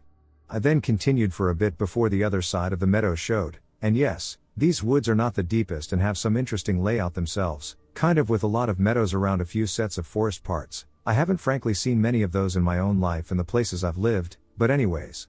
Took another break, and here it was, I saw the first thing. I gazed into this part of the woods, right across a big tree stump, further down, maybe 20 yards, just to see a black being notice me and literally step behind a tree. Yup, a so-called hide behind. I almost snickered a little, knowing I wasn't alone, when I did a little offering to the woods and the beings in them, which is another story, and I just tried making peace with the beings after I did a few very stupid things. After that, I heard some owls. Well, I heard them for a little while, but now they were getting louder and way more prevalent, besides rustle and other noises from this part and further downhill, like, there were a few about to come towards me. I hopped back onto my bike and rode over to the other side of the other part of the meadows, right from me, which faced towards a slight slope downhill and facing a needle forest, which I hadn't been in probably a decade, yet I planned to soon. That one in particular had an interesting side note last year around the same time, when the sun went down and fog appeared.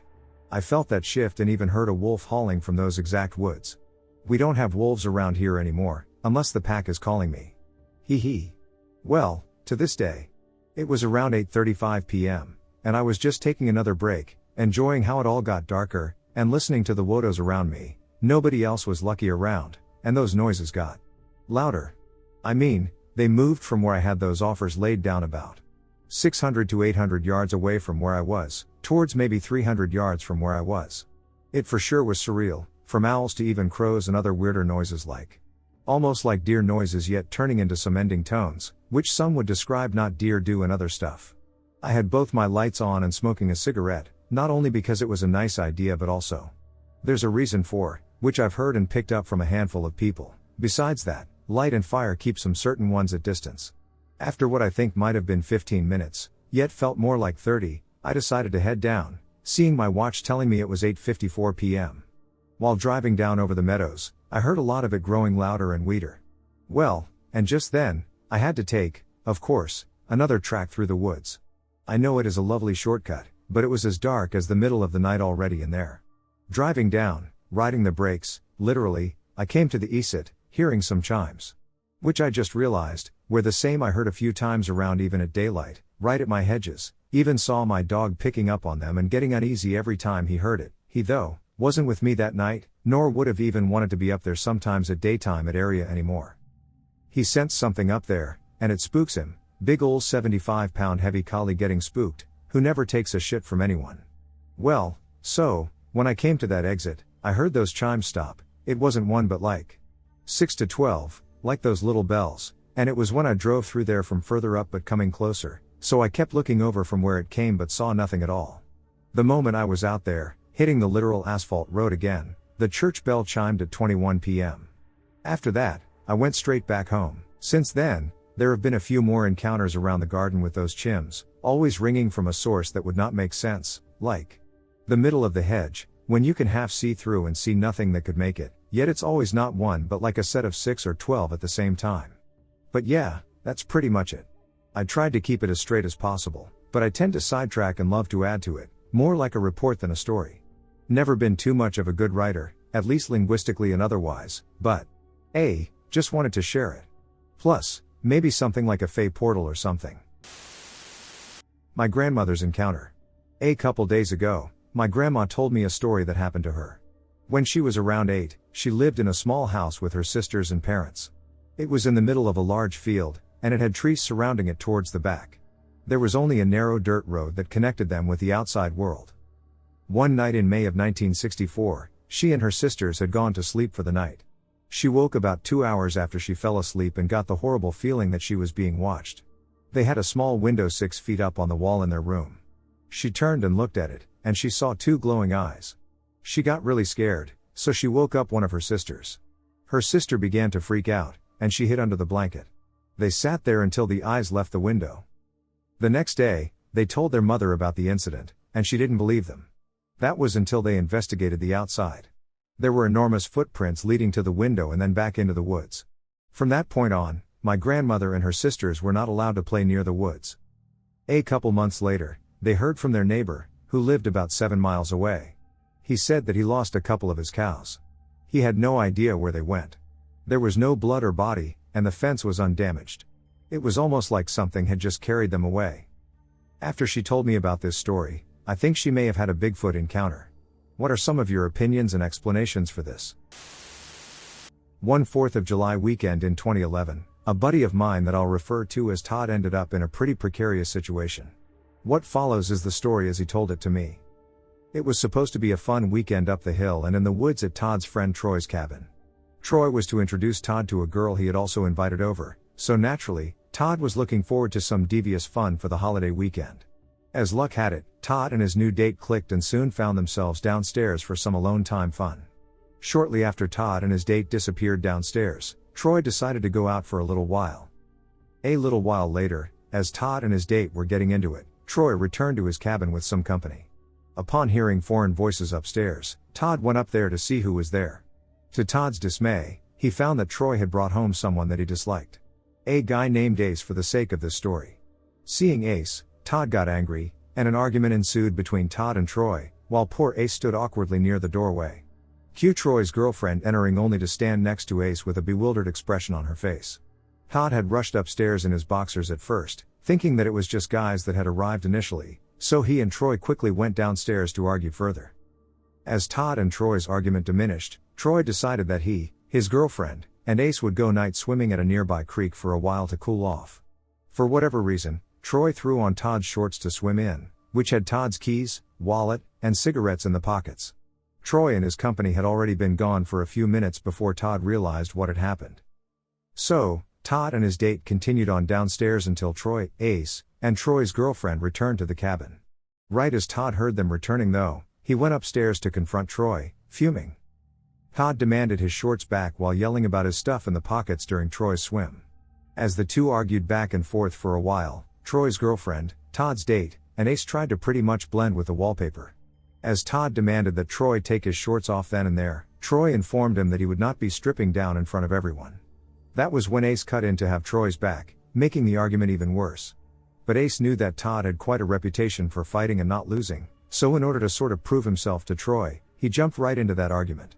After a little more arguing, Troy and his girlfriend left again in Todd's shorts.